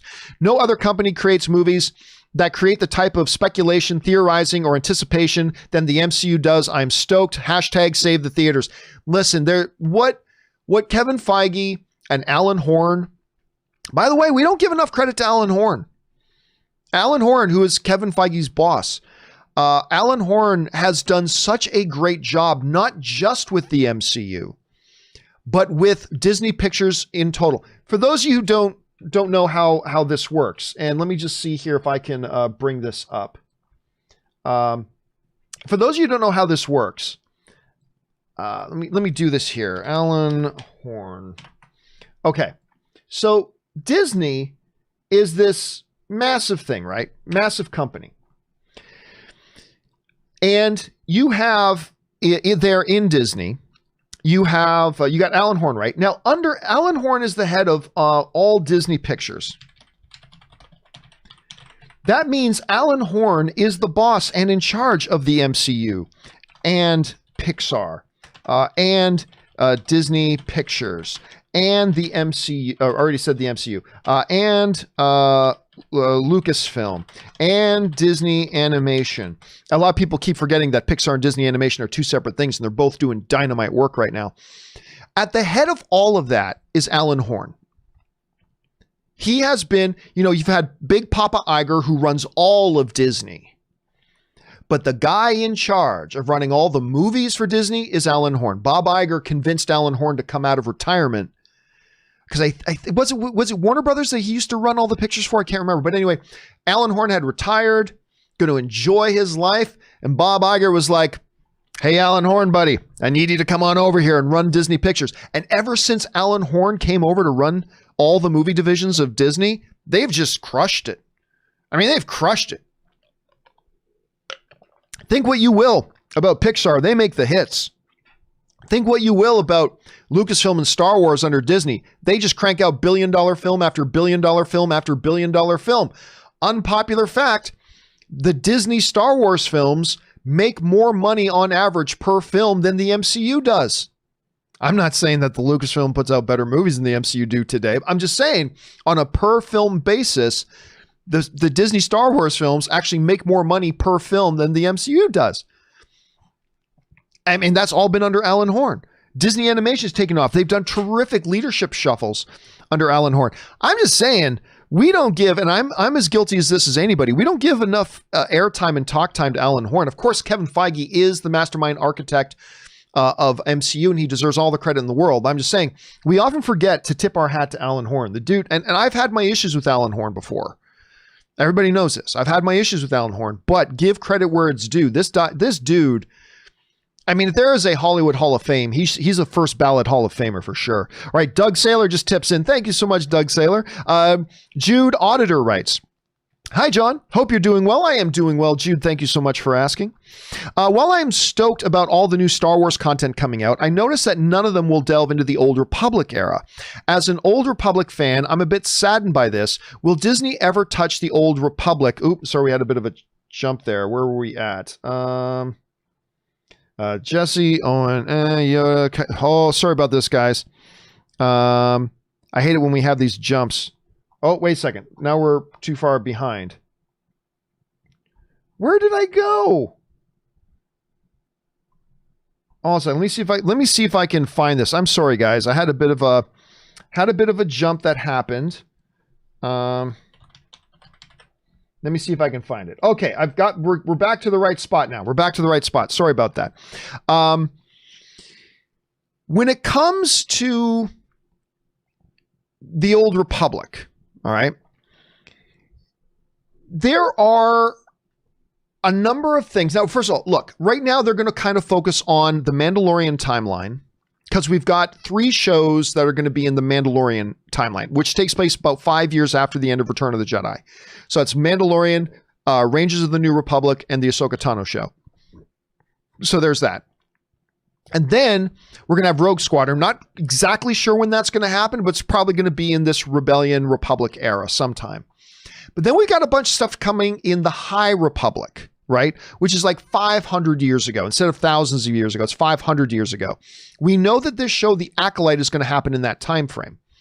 As of right now, we don't know when the Taika Waititi era is going to happen. The Taika Waititi movie that he's working on, we do not know right now what era that will take place in. I do believe they will get into Old Republic.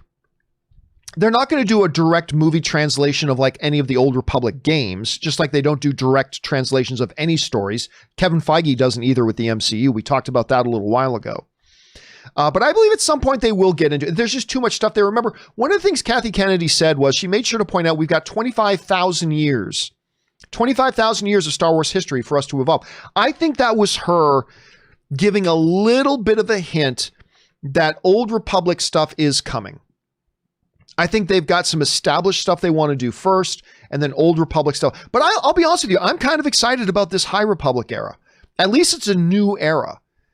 So let's see how that goes. But I think at some point we'll be happy to see that they will get into Old Republic at some point. All right, Russell Amador writes, "Hey John, it's looking more likely that Blade will join us in 2023 along with Fantastic Four. My only thought is, damn, this is the one property I'm most interested in seeing how they will handle it, how they will handle, and it's far out, and Ali isn't getting any younger." Oh, yeah, of course he's not. Thoughts? Yeah, listen, the one thing about Mahershala Ali being cast as Blade is that Mahershala Ali ain't young. Hold a second, sorry. Okay, Google. How old is Mahershala Ali? I think he's like 45 or 46. He's 46, right? That's not typically a great age to start a new franchise with. Right? Not typically a great way to start a new franchise with. But listen, Mahershala Ali is nothing short of a dynamic, electric performer. I mean, listen, Luke Cage was good when he was still on it. Like, as soon as Cottonmouth wasn't there anymore, the show, Luke Cage just didn't work for me anymore. There is something so electric about Mahershala Ali, multi-time Academy Award winner. The dude is absolutely fantastic. It's going to be really interesting to see the dude. But listen, yeah, I admit it's kind of starting it off at 46, starting like an action franchise at 46. Can he play this character 8 years? I don't know. Maybe. All I know is that Mahershala Ali is one of the most talented guys in the world right now, and I'm super stoked to see how he's going to play this character. Jesse writes, "If Mandalorian is like a space western, please let Ahsoka series be like a space samurai movie. That was one of my favorite things about her episode of Mandalorian." Yeah, maybe. Listen, honestly, because remember, Rangers of the New Republic, Mandalorian, and Ahsoka are all going to be showrun by Jon Favreau, right? And they're going to be interconnected. So I have the feeling they're all going to have that same DNA. they're going to have that same Western kind of feel to it, since they're all interconnected and happening at the same time and being show run by the same people. So I have a feeling that it will. But yeah, that whole, what do they call it? Somebody called it Space Japan or something. I can't remember what it was. But that whole village and feel of it felt like feudal, like it was set in a feudal era. You know what I mean? That was a really cool episode. And it'll be interesting to see, but that also fits in with the Western motif in many ways, right? So we'll see where they go with that. All right. Next up, Speedfire. Harry Killick writes, "Hey, John, my book I wrote got me into my local news. Very cool. Good for you. Has this ever happened to you? P.S. My book is on Amazon worldwide, titled Laura's Christmas Land Adventure." Yes, I still remember the very first time that I got into the news. The very first time I got in the news, I was put on the front page of my local newspaper. The newspaper in Hamilton is the Hamilton Spectator. That's the name of the big local paper in Hamilton, Ontario, Canada. And I still remember the first time I got front page was, and I still have the newspaper. I still have it here. It was, but it wasn't for one of my movies. It was for the fact that I had just got my first check from Google. This was back when I ran my movie site called themovieblog.com. Now, this is going back into the early 2000s, like 2004. I think this was like 2004, 2005, something like that. I had just got my first check from Google Ads for $400. And you got to remember, at this time, some dude jacking around on the internet, just writing what he thinks about movies, got money for it, even though it was just $400. And this is before I had made the decision to go full time and just do the movie blog full time. I left my job at the law firm, and I just decided I'm going to do this movie blogging thing on my blog called The Movie Blog. I'm just going to do it full time.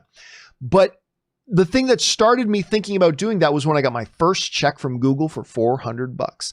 And it was such a novelty that my local paper actually put me on the front. You know, it might have been the front page of the entertainment section. I can't remember if it was the front page of the paper or the front page of the entertainment section. Either way, they put this big picture of me on it. It's like, local blog writer earns income from doing this. I mean, it was a crazy thing. It was a different era, man.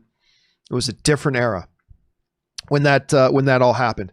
And of course, then when I made my first little fan film with a bunch of buddies of mine, including my buddy Paul Enns, who went on to work at Lucasfilm. He became the director of LucasArts.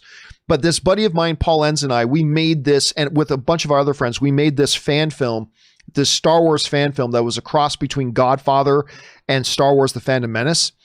And we were on several television news networks doing this thing. We had this big premiere for it. We got it played at Star Wars Celebration and all that kind of stuff. That had lots of news coverage. But yeah, it's always cool when you get news coverage. We had some news coverage for my movie, movie trailers, a love story. It's always fun.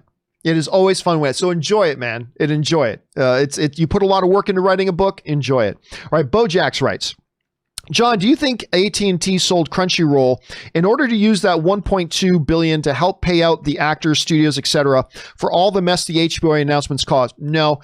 Listen, the Crunchyroll sale, when things happen on this level, of course, Sony just picked up Crunchyroll. Sony just bought it from them. When sales like this happen, they don't just happen overnight.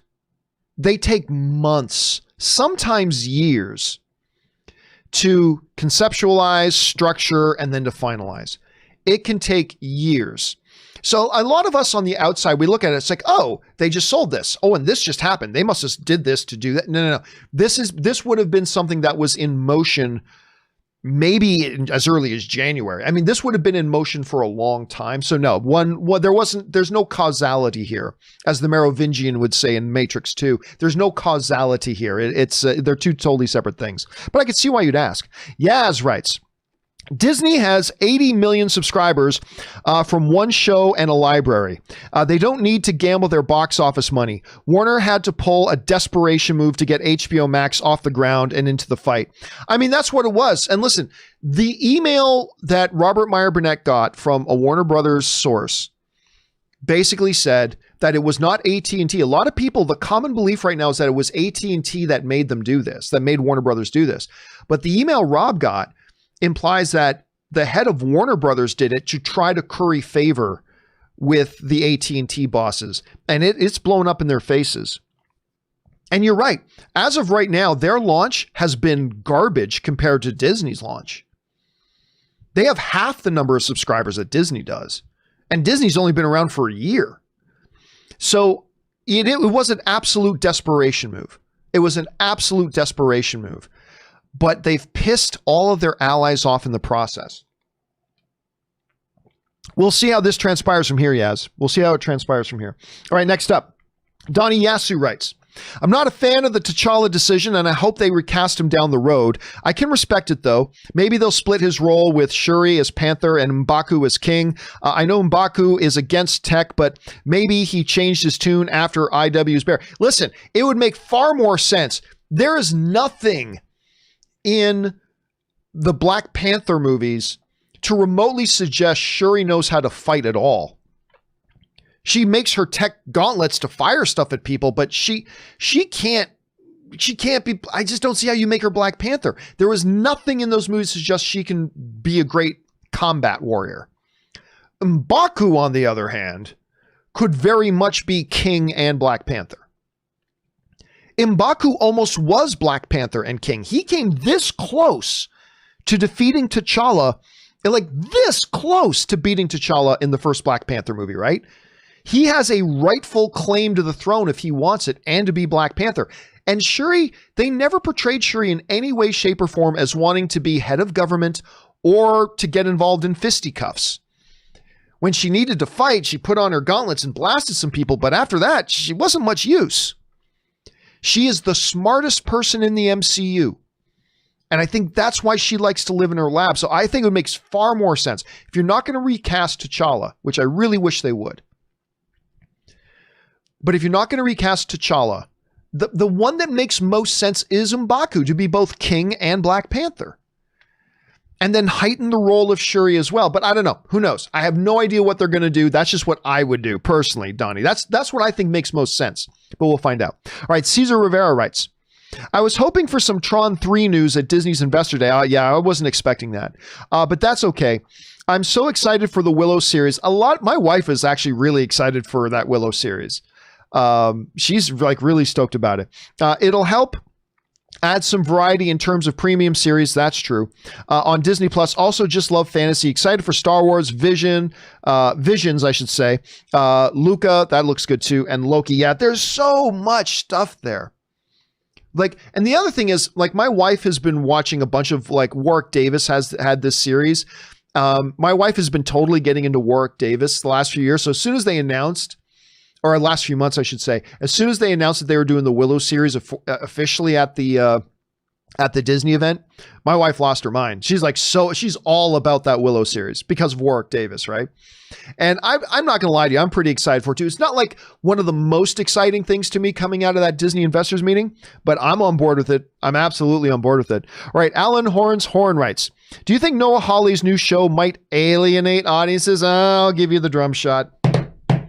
Will it alien? Of course, for those of you who missed it, Noah Hawley, the guy who ran the Legion series and was going to do a Doctor Doom movie for Fox before Fox got sold to Disney, he is going to be showrunning an Aliens TV series for FX. Crazy! With Ridley Scott executive producing. Absolutely crazy. We'll see how that turns out. Quenston Fisher writes, what are the chances Michael Keaton pops up in Spider-Man 3? He is in Morbius as Vulture as well. Well, we don't know. Here's the thing about that. They shocked the world. Sony shocked the world when in their Morbius trailer, Michael Keaton pops up, right? Who's, of course, Vulture in Spider-Man Homecoming. And he was wearing the same outfit that he was wearing in Homecoming, at the end of Homecoming, by the way. But to be clear, while it was implied, Sony never officially said he is Vulture in that. They never actually said that. Now, I believe he is. I believe that's what they were implying. But just to be clear, they never 100% confirmed he is playing Vulture in that movie. But since he already is in Tom Holland's Spider-Verse, I think there's a decent chance he could pop up. I give it a 30% chance, which is like a solid 1 in 3. I give it a solid 30% chance there. Well, we'll wait and see. All right, next up. Caillou writes, "You've said it's hard for actors to transition successfully from TV to movies. With things moving to streaming now, how will this change the definition of movie stars?" I think a lot. Now, listen, traditionally, one of the biggest discussions that's always been around the movie world for the past, couple of decades has been how truly nearly impossible it has been for actors who start out as big TV stars to then transition to being big movie stars. It's only a handful that have been able to do it and do it successfully. Very, very small number have been able to make that transition. You can maybe come up with 10, 11, 12.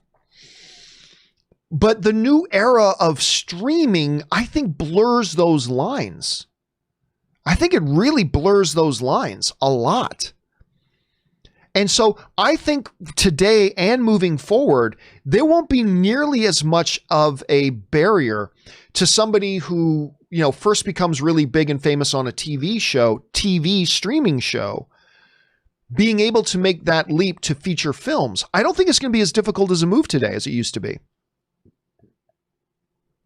George Clooney once gave this amazing interview about, how incredibly lucky he was. He got going on ER, that he was able to make that transition to movie star. He talks about why it is so difficult for so many actors to make that jump and why audiences aren't really interested in them normally. But again, I think that's a different era. I don't think it's that way anymore. I think you're absolutely right, Caillou. I think it's going to be different from now on. All right, Yodes writes, "What do you think? Maguire's Spider-Man killed during a team-up battle and Garfield leaves through a portal at the end. Post-credit shows Madam Web and she sends Garfield to Venomverse. Sony and Marvel each have a Spidey with Holland, only in MCU team-ups." I don't know. I think that's getting a little bit too convoluted there.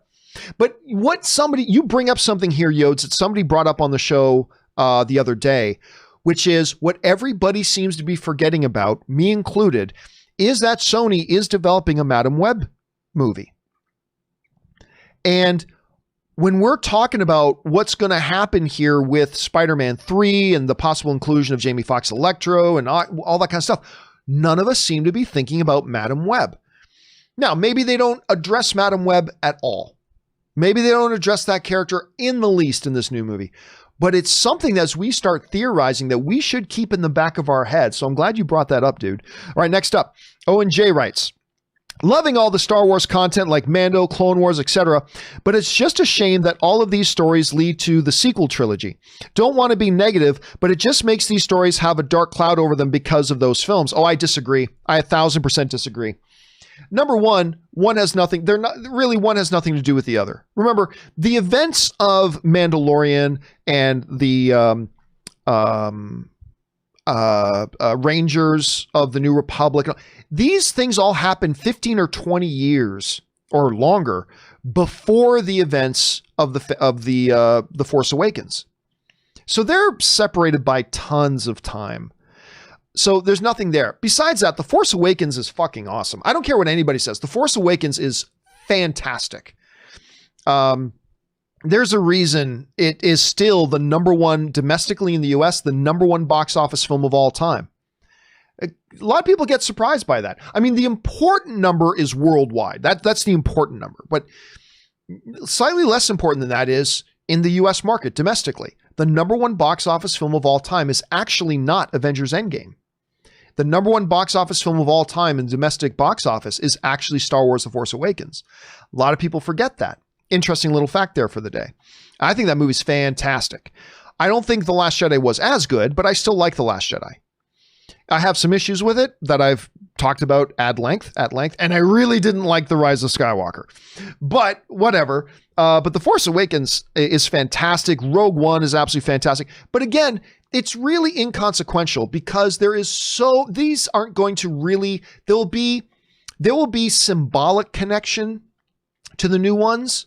But listen, nobody watches Mandalorian and thinks about the new movies. They just think about Mandalorian. So I really don't think that will change much with the Ahsoka series or with the Rangers of the New Republic series.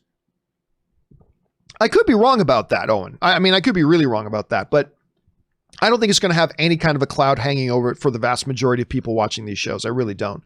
If the events of Mandalorian happened like 6 months before the events of The Force Awakens, there might be more connection there or more reason to think, but it's over a decade away. So I personally don't think it's going to be an issue. Personally, that's just me. I could be wrong though. All right. Jesse writes, I think the Sony/Marvel deal has one more Spider-Man film and one more appearance in another MCU film. What do you think the chances are that appearance will be in Doctor Strange 2 and Spider-Man 3 will be the final MCU Spidey? It's kind of feeling like a finale. Well, we already know that Spider-Man is going to appear in Doctor Strange and the Multiverse of Madness, or Doctor Strange 2. We know that. Kevin Feige already said, maybe it's possible he doesn't, but Kevin Feige already said that WandaVision, Spider-Man 3, and Multiverse of Madness are all kind of like one story, right? They have an interconnected story that runs through them. I believe that was Kevin Feige pretty much confirming we're going to see Tom Holland in there. And obviously Spider-Man 3. But listen, I don't think their partnership is ending. I don't think Marvel and Sony's partnership is ending. I think they're going to extend this deal. I think they've got some big plans. At least it's starting to look like that to me. Now, you never know. They could finish off this existing deal and then Sony just takes all of its Spidey toys and starts doing something and Marvel does their own thing. And that's fine. And that could work great. That could still be fabulous. But right now, the result of their partnership has been a great Spider-Man Homecoming, a really good Spider-Man Far From Home, and something everybody's really excited about in Spider-Man 3. I think they're going to all sit down, look at this and say, look, we're all benefiting from this partnership. Sony's benefiting from it. Marvel's benefiting from it. The fans are benefiting from it. Everybody's happy and everybody's making money. And I think they will extend this deal. There was a long time where I felt like, nope, this will be it. Like this new deal, there's a reason it's such a short deal, and then they're going to part ways and they'll each do their own thing. But over the past year, I've really come around to believe that I think cooler heads will prevail. I think they're going to say, hey, look, we're making great movies together. We're making money together. We're expanding the possibilities about what each of us can do. The fans seem really happy. I think at the end of the day, they're going to extend this deal. Again, I don't know that. I have no insider information that says that. I'm just speculating. I think they're going to continue this deal. All right, next up. Let's see. One of two from Mike C writes, Merry early Christmas, Giovanni. Thank you so much. My favorite time of year is Christmas. Just saw your documentary and I loved it. Thank you so much, man, for checking out my documentary. I appreciate that. It made me laugh, cry, and feel unnecessary pride as a film lover. I am an aspiring writer, director, editor, and your show, and now your film are pure inspirations for me. Well, thank you so much for that, man. As the lead editor of several short documentaries, 12 to 15 minutes, I can't imagine the amount of footage, editing process you had to go through, all while making a movie, while making a movie news show, working 24/7. Thanks for being a source of light during these dark times. Well, thank you so much for that, man. And listen, I'm not going to lie to you, dude. It was grueling. It was absolutely grueling trying to do the John Campea Show, a 2-hour daily show that I put about 12 to 14 hours a day into prepping and doing. And on top of that, trying to make a documentary. It was absolutely grueling. And Jonathan Voico was there with me the whole way. Really, I mean, I couldn't have gotten the movie done and finished were it not for him. And look, every single day, I mean, shooting it was one thing. That was hard enough. But then literally for months and months and months, every single day, we would do the John Campea Show. I would wrap it up. I would do all my post work that I had to do on it. And then at like 1 or 2 in the afternoon every day, Jonathan Voico comes in. We had set up my living room as a makeshift editing suite with, the screens in the room and him editing and me sitting there on the couch, like going through the notes and work for like hours every day. And then he would leave around dinner time. I would have dinner and then work until like 11 or 12 at night to get ready for the next day's John Campea Show. And it just went like that for almost a year. And it was grueling. There was even a point in July, you guys will remember this, back in July, I had to say, we stopped doing the John Campea Show for like 3 or 4 weeks. I can't remember exactly how long, but like maybe for about 3 weeks. And because I just had to tell everybody, say, look, guys, I'm exhausted. I'm absolutely exhausted. And it was trying, but we got through it. I'm very, very proud of the movie. And you guys, the support you guys have shown, not just the movie, but also the show through all that has been amazing. So thank you guys so much for that. And again, my friend, thanks for checking out my documentary and best of luck on all your future endeavors and projects, man. And thanks for the support. All right. Darth Grant writes, 1 of 2. It really irks me when creatives push so much for a theatrical experience. I love the theatrical experience as much as the next person, but I'm there for the story, for the story first and foremost. Whatever it is, the experience shouldn't be what matters most. I was watching the Disney Investor Day press presentation, and the Soul trailer brought me to tears just from the protagonist playing piano and reminiscing on his past. And I was in my room. Creative should be cognizant that the experience should be our choice. No, I disagree. And here's why I disagree. Is movies in and of itself are, what do I always say? Movies are first and foremost experiential events, right? We go to the movies for an experience. That is what they are primarily. Now, of course, the first consideration, the one thing that you said there, Darth, that I agree with is the first consideration is a great story. So these creators make these great stories, and that is first and foremost, story and characters. That is the first priority. I absolutely 100% agree with you on that. However, a lot of these filmmakers, if not the vast, vast, vast, vast majority of these filmmakers, they make their films and then take their stories that they create and then mold them in such a way to be experienced in their optimal way in a theater, as a communal experience, as a community experience in a movie theater. That is how they want their projects made. That is how they want their projects experienced. And of course, then go on to TV and go on to home video and all that kind of stuff later. But they make these films painstakingly, lovingly, and creatively for the theatrical experience. The mass majority, not all of them do, but the majority of them do. Story comes first. Absolutely. But there's also, you got to take into consideration the experience of it. And that's how they want their films experienced. To say it should be our choice on how to experience it, you are making the assumption that there in the current model, there is no choice. Of course there is. If you want to watch, like let's jump back a couple of years. Let's take, for example, Captain America Civil War. If you want to choose to watch that at home in home video, you had that choice. You had to wait a little while, like you had to wait till the theatrical window was done, but the choice was still yours. Nobody took that choice away from you or anybody else. The choice was yours. The one little asterisk was meant that if you chose that you wanted your experience watching Captain America Civil War to be at home, the only catch was you just had to be a little patient. You just had to wait for a little bit. But a short time would pass and it would be available for you. And you had that choice. You had that choice. Now, you may have chosen to go to the theaters because you didn't want to wait for a little bit, and that's cool. I think a lot of people are in that same boat. But the important thing here is that Captain America Civil War, going to theaters first, never took away your choice to watch it at home. You just had to wait a little bit. It never took away your choice. What I think a lot of theatrical fans are concerned about is the fact that putting these movies directly to home video is taking away their choice. And for the filmmakers themselves, it is taking away their choice. Because theaters cannot survive if there's no theatrical window. Theaters operate already right now, and we've talked about we've broken this down in the classroom before, and we've gone over all the economics of it. Theaters already barely survive. Before the pandemic, theaters barely survive on razor thin margins. Razor thin margins. They don't make a lot of profit.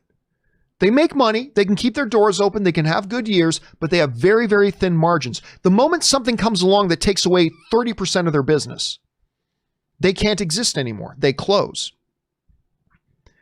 They may be open right now, but long-term, they can't survive on that model. Why a lot of theatrical fans have been concerned is because while before, if you wanted to watch Captain America Civil War at home, you still had that choice. Nobody took that choice away from you. It's just that you were going to have to wait a little bit. But if they do what Warner Brothers wants to do and just go day and date every time, they just want to put it straight to HBO Max, that is taking away other people's choices. Now people who love the theater experience, the way movies are meant to be seen, the way filmmakers mean them to be watched, it means that they're no longer going to have that choice after 2021. They're not going to have that choice anymore. Your choice was never taken away from you. You always had the choice. People like me are going to have our choices taken away. And I think that's the part that gets people upset. And look, that very well may be the way things are going. That may very well be the way things are going. But there's a reason why these filmmakers who are so passionate about the art and so passionate about the movie experience, they want their projects on the big screen. They want the theatrical model there. And like Denis Villeneuve said in his article that he wrote, the director of Dune, like he said in his article on Variety, what most fans don't seem to understand is that movies like Dune will never be able to exist when there's just a streaming model around. Those type of grand scale epics will not be able to be done in the future. So it is also taking away a lot of the options for filmmakers in the future as to what kind of movies they get to make. It's going to be very limiting. It doesn't mean it can't still be great, but it's going to be very limiting. So while I completely appreciate, Darth, that there are a lot of people who they prefer the home viewing experience. I don't understand that. We sit on our asses at home and do everything else every single fucking day of the week. So I don't get it. But I do respect it that there are a lot of people who they prefer to sit at home and watch their movies. Totally get that. Totally respect that. The fundamental difference is you've always had that choice. You're talking now about taking away other people's choices of having that theatrical experience anymore because the theatrical experience can't exist financially in a world where everything goes straight to streaming at the same time. Now, we could talk about this for 3 or 4 hours. We could talk about this for hours and hours and hours. But that's the basics of it. That's the basics of it to some, and why you're seeing. Like, what you got to ask yourself is, why are all these incredibly creative, talented, passionate filmmakers like Denis Villeneuve, like Christopher Nolan, like all the rest of them, why are they so against this? I think you need to ask that question. But again, it kind of seems like that is the way they're all going though, right? So the debate might even be moot. Anyway, Darth Grant, I'm glad you expressed your opinion on that. Thanks for sharing your thoughts. And hey, here's just hoping we get good movies, whether they come out in theaters or streaming, regardless. It will affect though the types of movies that do get to be made in the future though. So that's the other thing I'm a little bit concerned about. But it's the way everything's going. All right, Gamers Genie writes, John, just when I thought you were starting to wise up, you fell right back down into your boomer nostalgia for movie theaters. My question is, why would it be horrible in your eyes for movies to go streaming only? In my opinion, direct to consumer is better than theaters. Well, I mean, again, listen, there are a couple things I'm just going to touch on this for a second. We don't have the time to go into it completely. Number one, you're going to get smaller quality of movies. You're going to get fewer quality movies. You're going to get less scale epic movies like Denis Villeneuve was talking about. You know why? Here's why. Disney Plus just accumulated 83 million subscribers putting out no original content. They had one season of Mandalorian and they put out Hamilton in an entire year, and they had 83 million subscribers. What that paints for them is a world where they know moving forward, maybe they do this big rush of things right now, but it tells the studios, we don't have to invest all that much money if we don't want to. We don't have to make these big grand scale epic things if we don't want to. It will affect the types of movies that get made. I mean, that's what Denis Villeneuve was basically trying to warn everybody about in that Variety article. And Disney right now, full marks to them, their announcement was fantastic. And they're saying, in 2022, 2023, we're going to spend like $12, $14 billion on content. That's great. But when Disney realizes they don't have to spend that money in order to keep all their subscribers and get all their subscribers, they just got 83 million subscribers having zero content other than library content, they're going to scale back because it's going to be good for their shareholders and all that kind of stuff. So anyway, the theatrical experience is just better. They make more money if it goes to theatrical first and then goes to streaming. So it creates more revenue, more money for everybody, better movie going experiences, better experience for a lot of film fans who know that the best way to watch a movie is in a movie theater with other people. There's just too many wins there. Now, I don't necessarily think that's what's going to happen though. I do kind of think it is going that way. And it's not boomer nostalgia, dude. It's just real. Like, y'all can sit on your asses, and I do this too. We all sit on our asses every day at home on our couches like a bunch of fucking losers. That's what I mean. That's what I've been doing a lot I've been sitting on my fucking ass during this pandemic. I'm a fucking loser every single day. It's the same thing. Same thing. Just sitting at home, either playing a game on my PlayStation or playing Warcraft on my computer. Either way, I'm just sitting at home doing nothing. I miss the days when I can get together with friends, go out, go see a movie, grab something to eat or drink afterwards. It's just a better experience. It's not about being boomer or being Gen X, Y, or Z. It's just the way movies were meant to be made. And it's just the way movies were meant to be experienced, in my opinion. So, I don't know. There's a lot that goes into it. Again, Denis Villeneuve, Christopher Nolan, Quentin Tarantino, they all explain it way better than I just did. But that's kind of the thing. Anyway, King Artos of Montevideo writes, this is my time writing in. Probably meant first time writing in, but I have been a fan since the AMC days. Thank you so much for that, man. My question is, why do they need to add Hayden Christensen when Darth Vader keeps his mask on to breathe? Couldn't they just use a talented stuntman and the great James Earl Jones? Listen, that is something that's come up, right? That is something that's come up. Why do you need Hayden Christensen? If you want to have Vader, why does it need to be Hayden Christensen? It's a good question. There are two reasons. One is definitive, one is speculative. The definitive one is just telling people that Hayden Christensen's coming back will get a lot of Star Wars fans excited. We talked about that a little bit earlier, right?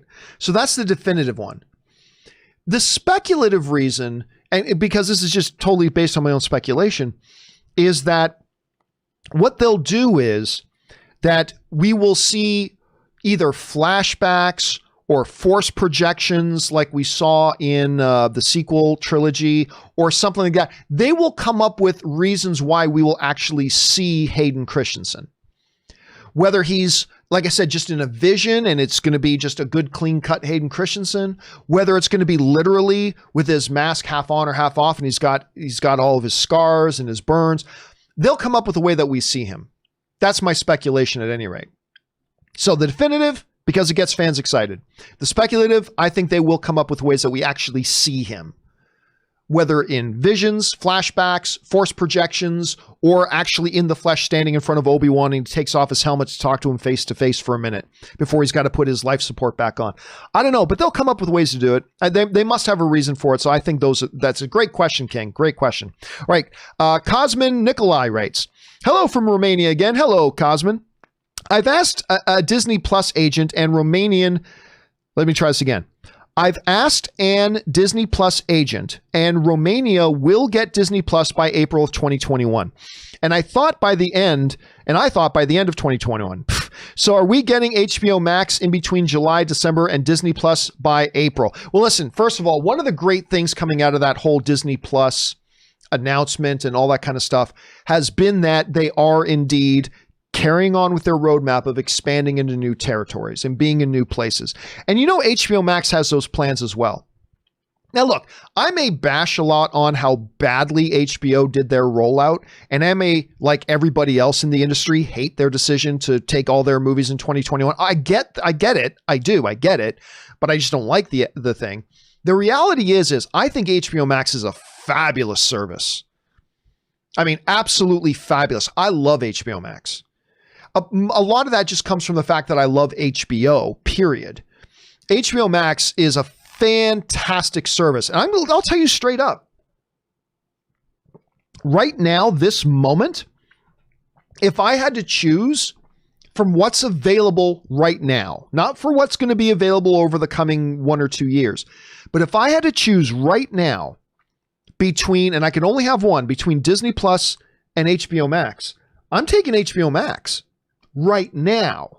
Now that may change once all this new content starts coming out, but that's just how good I think HBO Max is. And they have plans as well for broader rollouts. But yeah, it was one of the big exciting things, Cosmin, that they will finally be rolling this Disney Plus out to more markets. You knew that was always their plan, and it's good to see that those things are going to be happening. And I hope everybody gets it soon. And I hope HBO Max is going to be able to roll out internationally as well into more markets. All right, thanks for writing that. Garden Variety Vagabond writes, John, just saw the Disney Gallery Mandalorian documentary with Favreau and Filoni. Starts back up for a second season on Christmas Day. Yes, it does. Can't wait to see what else they have to share. Hope it gives more info on Ahsoka, Rangers, and Obi-Wan shows. I don't think they will, to be honest. Now, for those of you who don't know what Garden Variety Vagabond is talking about, one of the really cool things that they put up, not premium content, but was a really cool thing that Disney Plus put out, is after Mandalorian season 1 was done, they put out that documentary series, right? The Disney Gallery Mandalorian. I think it was 4 or 5 or 6 episodes. I can't remember how long it was. But it was basically a little documentary series documenting season 1 of Mandalorian and what went into it. And it was really interesting, and I enjoyed it very much. I enjoyed it a great deal. I do think, though, now that they're doing it again, I really do think it will be sticking to talking about Mandalorian season 2. I don't suspect they're going to be using this series. Again, I don't know this as a fact. I just suspect. I don't think they're going to use this as a platform to talk all about the upcoming Ahsoka show and to talk about the upcoming Ranger show and to talk about their future plans of Bo-Katan. I don't think they're going to use that. I think they're going to use this to talk about Mandalorian season 2. What went into it, what their thought process was, talk to all the different directors that made all the different episodes, walk through the season and stuff like that. I don't think they're going to use it as a Comic-Con to talk about upcoming projects. They may allude to them a little bit, and maybe they'll pleasantly surprise us, and they will, but I don't think they will right now. We'll have to wait and see. All right, next up, Garden Variety Vagabond also writes, I see that Pennyworth returns on Epix on Sunday the 13th. Do you plan on watching this season? Since it's on Epix, I plan to binge it when it's done. Also, binge latest season of Britannia. I never did watch that, so I only add Epix for 1 month to my Amazon Prime bill. Here's the thing about, for those of you who don't know what Pennyworth is, Pennyworth was the show that I thought was a stupid sounding idea. It's basically a show about young Alfred from Batman. Young Alfred Pennyworth, the guy who goes on to be Batman's surrogate father and faithful butler. Alfred Pennyworth. Pennyworth, the show, is a show about him when he's younger. Right around the times when he first meets a younger, Thomas Wayne and whatever. But following Pennyworth and what makes him such a badass. And I thought the show sounded like a completely stupid idea. I watched, I think it was the first 4 episodes of Pennyworth because it was available for free on Amazon Prime, because I don't have Epix. I watched the first 4 episodes of Pennyworth and I really liked it. I thought it was really quite good. Kind of different from what I was expecting, but I thought it was quite good. But I never did watch after that because I wasn't going to sign up for another streaming service, for another entertainment channel, just for one show. And so I never saw Pennyworth beyond those first 4 episodes. Now, I think somebody was telling me that the other episodes may be available now. They may be available online now to watch without needing to actually have Epix. I'm not really clear on that, and I'm not really sure about that. But I'll have to go and check into that because, again, from what I watched, it was really fun. It was really fun. So if I can find the rest of season 1, I'll go and watch the rest of season 1. Then I'll wait for season 2 to become available. Or if Epic starts to add more stuff that I'm interested in. But I subscribe to so many of these streaming networks that I now pay more for my streaming networks than I did for cable back when I used to have cable ages ago. I now today pay more than I did for my cable bill before. Never would have thought that would have happened. So I can't just keep adding new streaming services just for like one show at a time. You know what I mean? So we'll see. But I did really like it. I really liked it. All right. Oh gosh, we've already gone overtime. Let me just crank out one more from Garden Variety Vagabond. Hey, John and Rob. Rob's not here today. Are you looking forward to The Expanse returning this Wednesday? Oh, I'm so looking forward to The Expanse returning. I didn't know it was coming back this Wednesday. I didn't know it was coming back so soon. I love The Expanse. I never did watch The Expanse, and a bunch of you guys told me I should start watching it, and I binged the whole thing. Love it. I love the world building in this show. I feel like it would be a great old school role-playing game, not computer game. Oh, totally. The Expanse? I'm really big into tabletop role-playing games. Like I play in a D&D group and a Star Wars role-playing game group and stuff like that. I love tabletop RPGs. They're the best. The Expanse would definitely make a great role-playing game. It totally would. And I cannot wait to watch that again. All right. There was one more from Garden Variety Vagabond who writes, also with Cyberpunk 2077 coming out as a video game, did you ever play the old role-playing game? Loved it in the late 80s. No, I never did play the old role-playing game. I played a bunch of old role-playing games, but most of them revolved around, so I played obviously a lot of D&D. I played this role-playing game that is no longer around, but it was fantastic. It was called DC Heroes. DC Heroes is what it was called. And basically it takes place in the world of DC, but you create your own characters, right? I loved that game. I thought that game was great. I played obviously a lot of Star Wars role-playing game as well. But that was mostly where most of my role-playing games kind of all took place, was Star Wars, superheroes, D&D. I never really did play Pathfinder, although a lot of people, I had some friends try to get me to join a group, but I was just too busy at the time. But no, never did play the Cyberpunk RPG. To be honest with you, I didn't even know there was a Cyberpunk 2077 RPG, to be straight up with you. So I didn't even know that. All right. Here's what we're going to do, guys. From Loki Doki, Anonymous, Orange Hand, and on. Do not worry. We are going to get to your questions. You know, I might do a companion video later today. You know what? Maybe, you know what? I think I'm going to do that. I think a little bit later today that we've got so many questions still to go that I think instead of making you guys wait until tomorrow, I'm going to do a companion video a little bit later today, and I'm going to get through a whole ton more of your questions. We're going to get caught up, or at least as close to caught up as we can. So instead of making you guys wait for your questions to be answered on tomorrow's show, I'm going to make a companion video later today and get to them today. So give me a couple of hours to get one of those up and online, and we will get to that. Guys, that'll do it for today's installment of the John Campea Show. Thank you so much for being here. Special thank you to all you guys who took time out of your day to make the show part of your day. I know you have a ton of other things to do, so the fact that you come and hang out with the community here is absolutely awesome. And also a special thank you to all you guys who sent in those live comments and questions. Number one, because you gave us great fun things to talk about, but number two, you supported this channel while you did it. Also, guys, don't forget, if you haven't done so already, why don't you take a second, click on that subscribe button, become a subscriber to the YouTube channel here. It'll keep you up to date on all the things that we've got going on around here. All right, guys, please make sure to do the four main things. Stay smart, stay safe, take care of yourselves, and please take care of the people around you. That'll do it for me for now, guys. Thanks a lot for being here. My name's John Campea, and until next time, my friends, bye-bye.